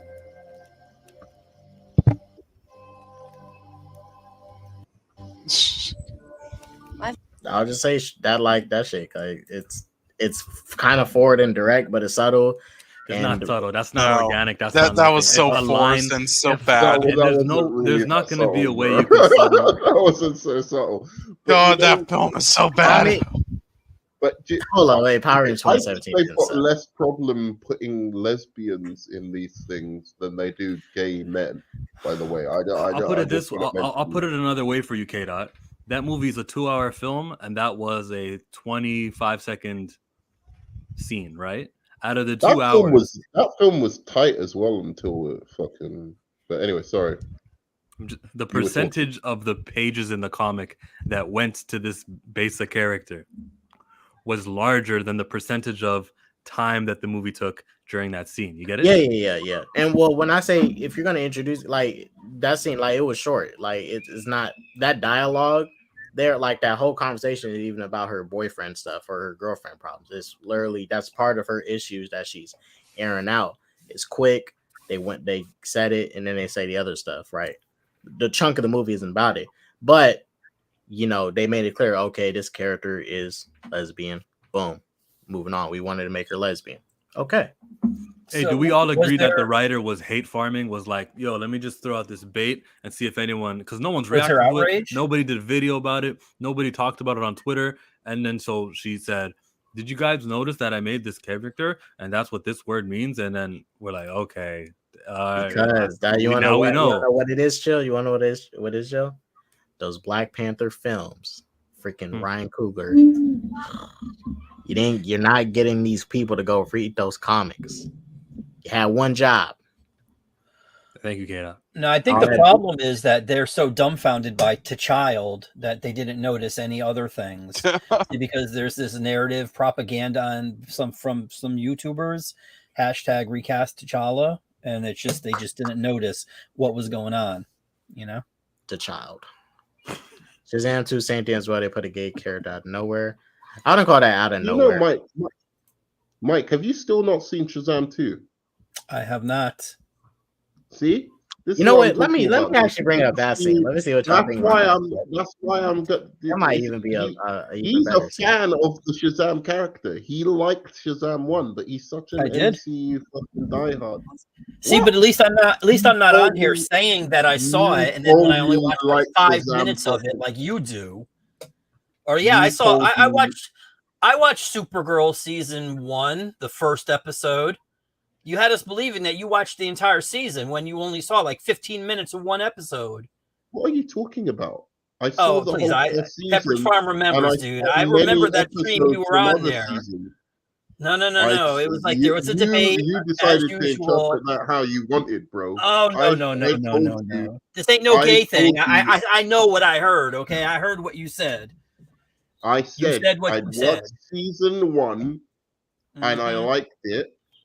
And I'd also watched a number of episodes from all the rest of the seasons.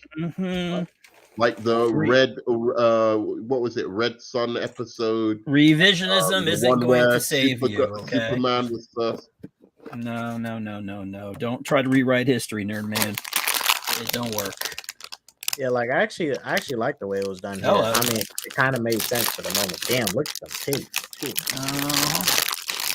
God, Billy's mom was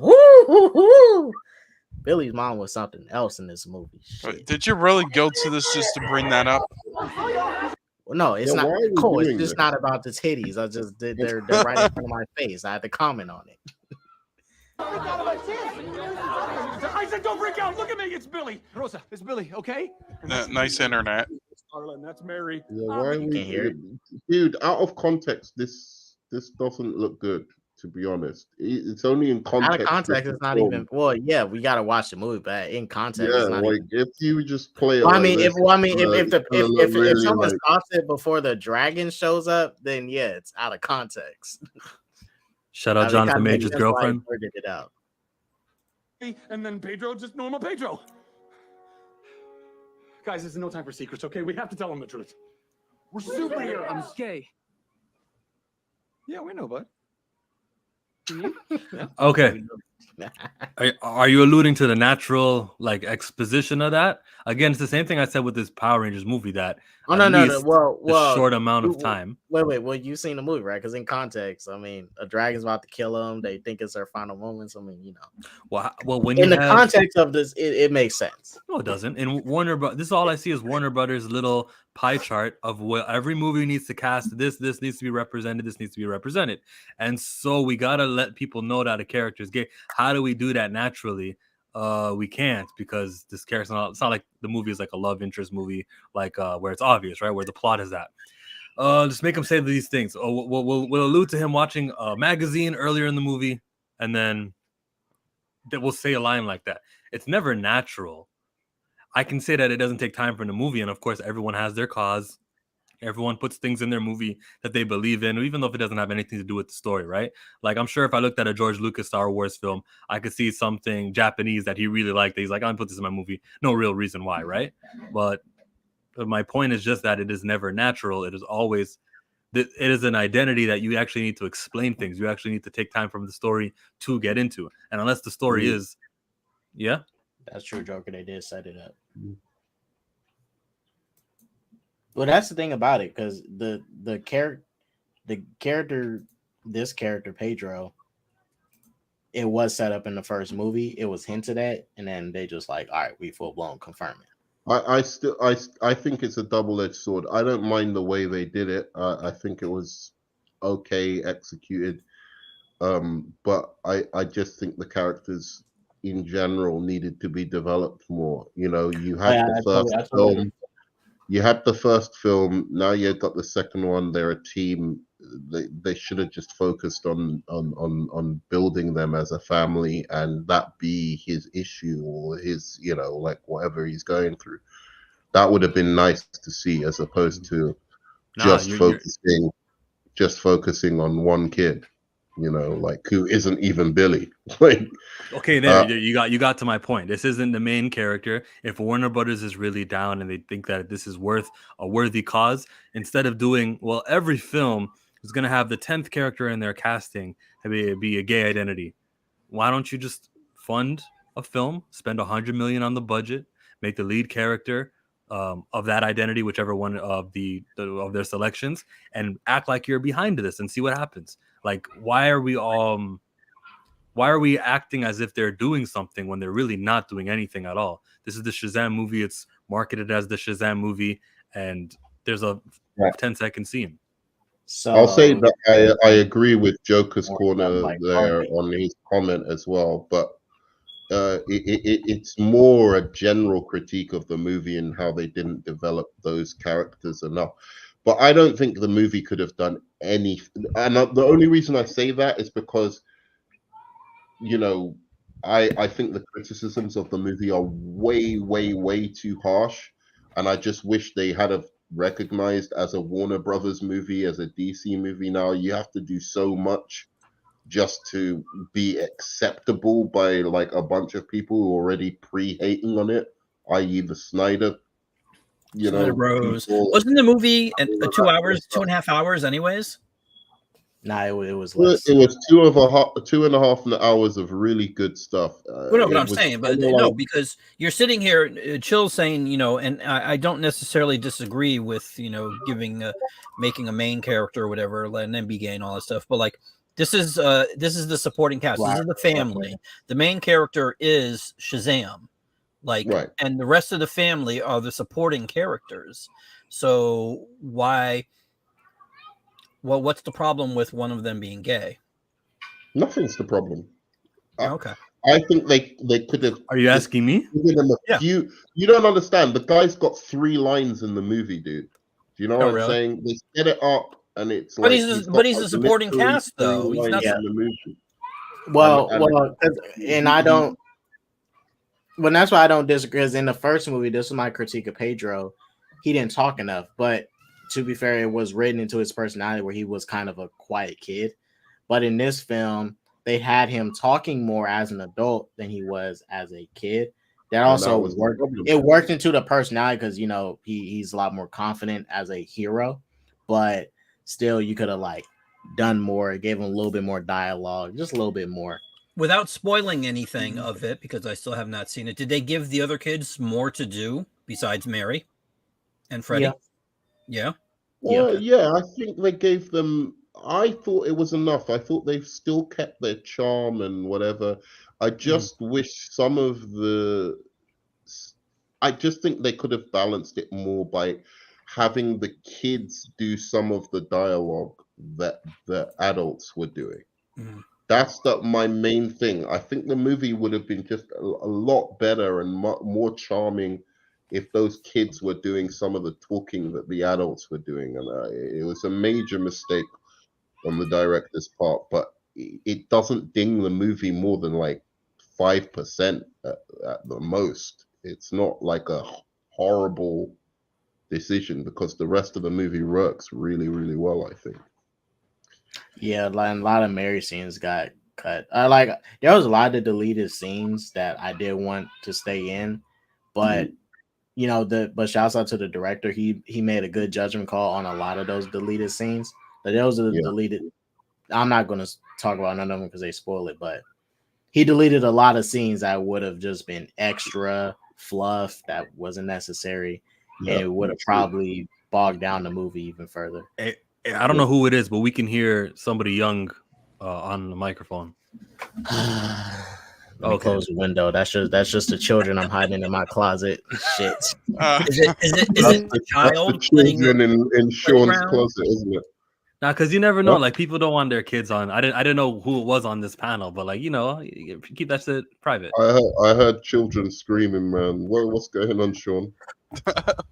Nah, it's a little playground area near my place. So you know. Oh, that's why you moved there. Okay. Oh my god. Wow. Well, guys, enjoy this little, you know, intermission. Bluey, don't do something. Shit. Gosh. Was that real? No, no, that dialogue is real, but he's not. That's not what he's saying. Yeah, 150%, man. And it's because half of the critiques of the movie, I know there are people who genuinely don't like the movie. There are, like, you know, I believe Onzo, I believe like certain other people who just genuinely don't vibe with the movie. But half of the critiques are people who hated the movie before it came out, and it was because of whatever reason, because they're, you know. But did those half of the people hate the first movie too? No. Well, I think Snyder stands for sure dislike the first movie. Yeah. And but the reason they weren't as vocal about it is because at least there was a hint that the Snyderverse would come back. They still had that belief, but now it's got to just this toxic level of you don't even see them anymore. Maybe it's because I'm off Twitter or something, but I don't even see them. Well, it's not even just Snyder stands but it was people that did like the first movie that didn't, and that's just a weird part. There's people that did like the first movie but didn't go support this, but it's like and the stuff they're critiquing it for, they're like the first movie for, and I'm like, that doesn't make any sense. Yeah, like, it was pretty. If it was a different movie tonally, like it was some like Dark Knight version of Shazam, and it's like a total disconnect from the first. Okay, I understand the criticism. It's some totally different shit. It's like Thor 3 for the Thor franchise, but it's the same shit, just upped a little bit more. K-Dots, I actually think you're right now. I think it is better than the first movie, and or at least it's on par with the first movie. And it's probably like my third favorite DCEU movie. Like, I still got Zack on. I know Mike's not gonna like this, but I still got Zack Snyder's Justice League as number one. That's ridiculous. That's ridiculous. It's okay to be wrong. That's not Justice better than every. I think that's the one thing I agree with Nerdman on is Justice League is still the number one. Zack Snyder's Justice League. Yeah, I think I agree with that one too. I might need to watch Aquaman 1 again, but yeah. I can name like 6 films better than that. You liked it as well, right, Chillmonger? You like? Wait! I'm sorry, James Gunn's Suicide Squad, and I'm not saying that to be antagonist, but that I liked James Gunn's Suicide Squad. Yeah, that's number 2. I didn't like it. That's number 2. I think it's okay. Come on, man. You know James is the best one, right?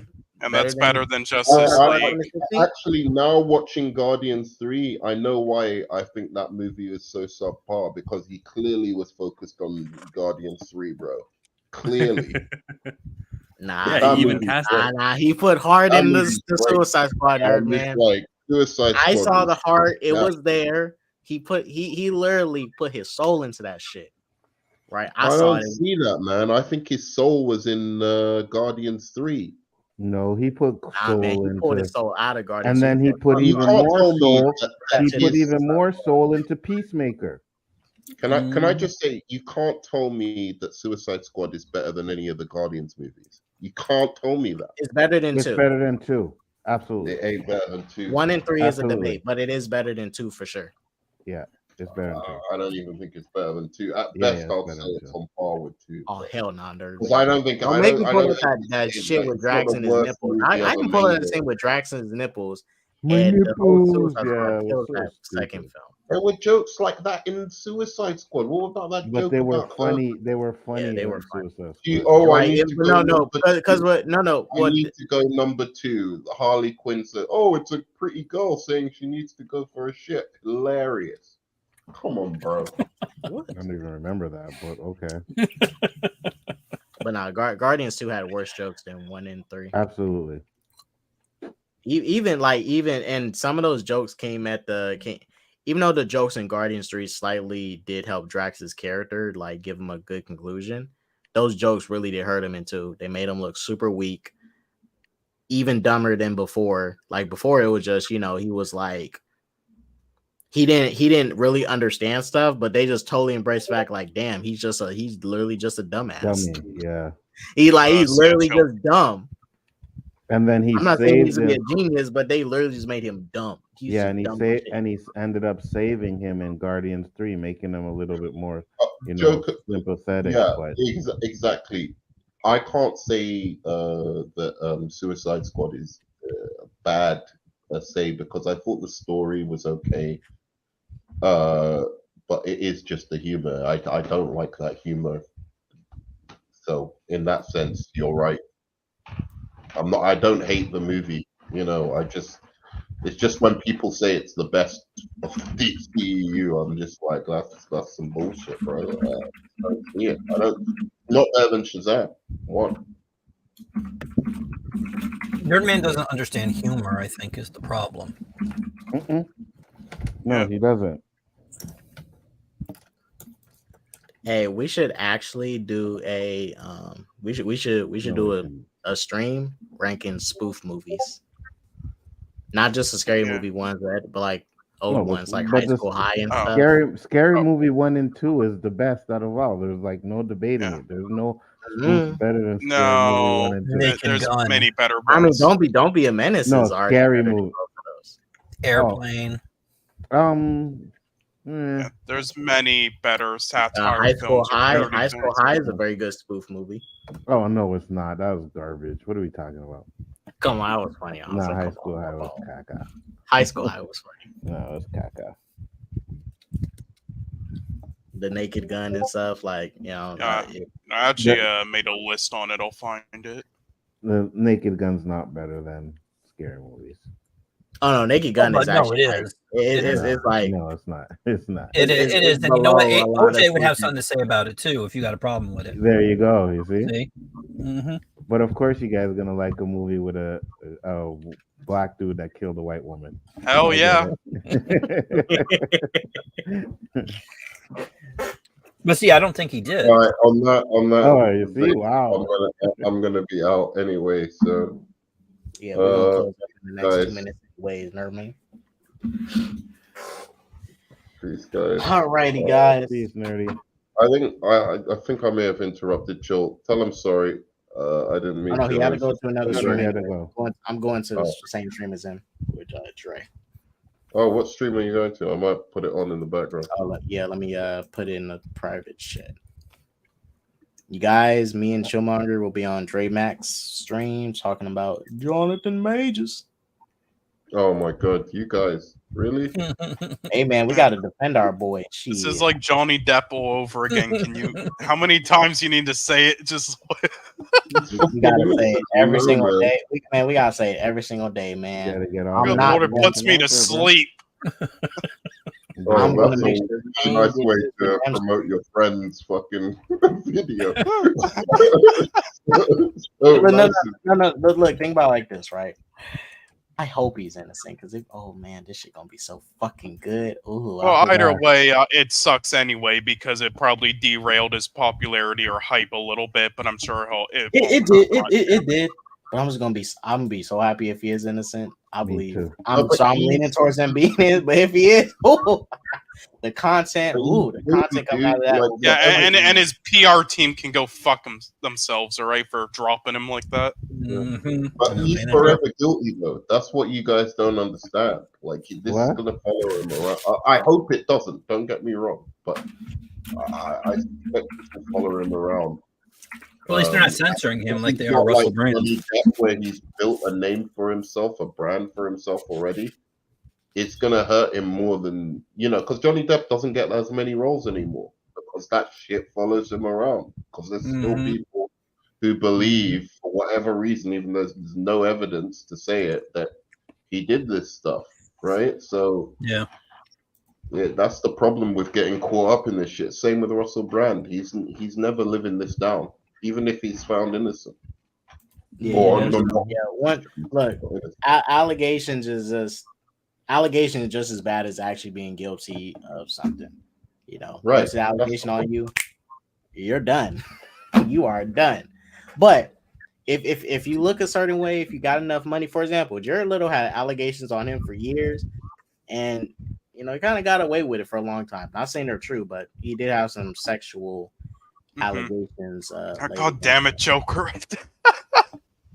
Like, I was genuinely shocked to see my boy, Ben Affleck's little brother in this new Nolan movie. I was shocked. But he's way better than Ben, of course. Casey? Yeah, he's a way better actor. He's a way better actor than Ben Affleck. Yeah, amazing. Ben He sucks. would have been an Casey's amazing amazing. Batman, actually. For the Let me look at Casey's face again so I can remember what movies he's been in. Yeah, Manchester by the Sea. He won the Oscar for. He won It's like the I Oscar. said. When For Manchester by the Sea. When the But then he got accusations come cancelled out, right after. Go on, sorry, Mike. when the accusations come out, they're on the front page. But when you're acquitted and everything is retracted or whatever, it's on page 92 in the small, the corner in the smallest font they got. I mean, he must have been found innocent for him to be in a Nolan movie, right? Like, because he had all these accusations. That's why you haven't seen him in shit since he won an Oscar. Well, let me end it off. Well, I don't know about him. I was just talking about in general when someone's accused of something, that gets the front page. When you're acquitted, it's like in the middle of the. Yeah, he's been in a lot of indie stuff, like his own projects. Well, I'm gonna look this up. Yeah. All right, you guys. Like, in fairness, he's never really done like many popular films to begin with. He's kind of always just been out there. So yeah, but wait, was he brought to court or something? Or was it just accusations?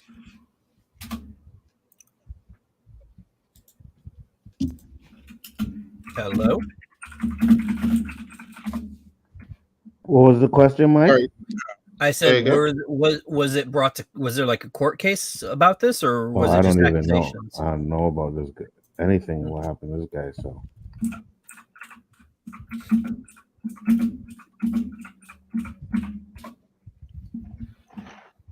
All right, guys, we got to get ready to close up. But this is the last thing I'm saying for sure. It's just crazy, man. Ben Affleck pretty much got away with it. If y'all know what I'm talking about, Harvey Weinstein and shit. yeah, well, he's guilty as fuck. Yeah, that's why he got away. Peace out, guys. I'll be watching. Peace. Yeah.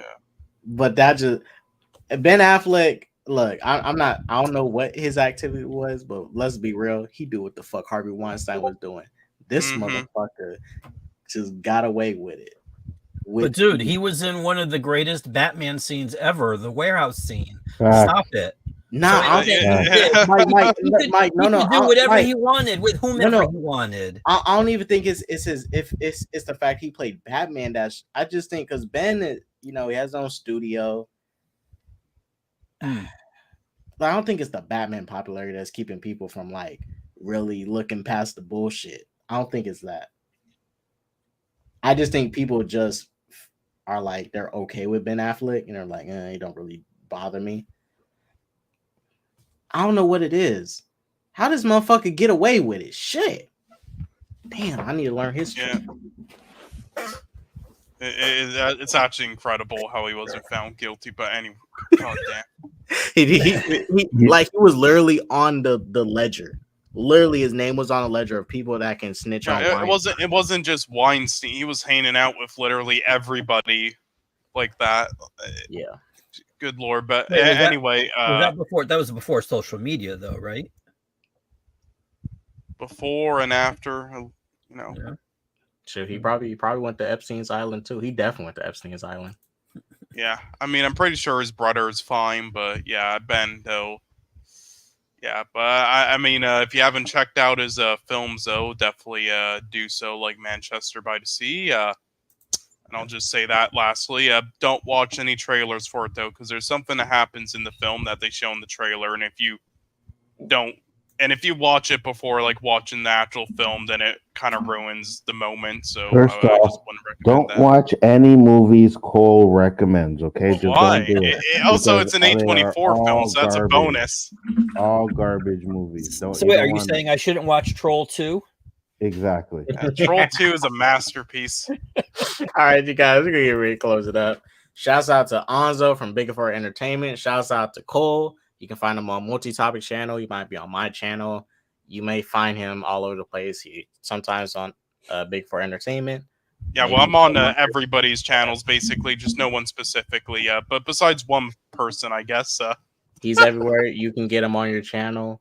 Go check out Mike at Road Comics. He actually does have a comic shop. Hit him up if you need any books. You do shipping, right, Mike? I do. He does shipping. If you got the Cash App, sending that money, he got you. Mm-hmm. Yeah. Hey, do you ship to Costa Rica? I do. I ship to Australia. I ship to New Zealand. Anywhere. Nah, Nice. don't send Cole anything. Not Canada though. Canada, I cut off. I had to cut them off. Maybe fine. sending some crap down here like Nickelback and Celine Dion and stuff like that. I'm like, I can't do this. Drake, you know what I mean? Oh, Drake, yeah. Yeah, listen, we sent you our worst F tier artists to troll you, but then they ended up being the best there because because yours Your is that artists are bad. garbage. Absolutely. Yeah. 100%. Hey, it takes Canadians to show you Americans how. Yeah, to and get it F done. tier Canadians, which shows how bad the Americans are. 100. Look. At the end of the day, shouts out Drake. New album coming soon. Deuces.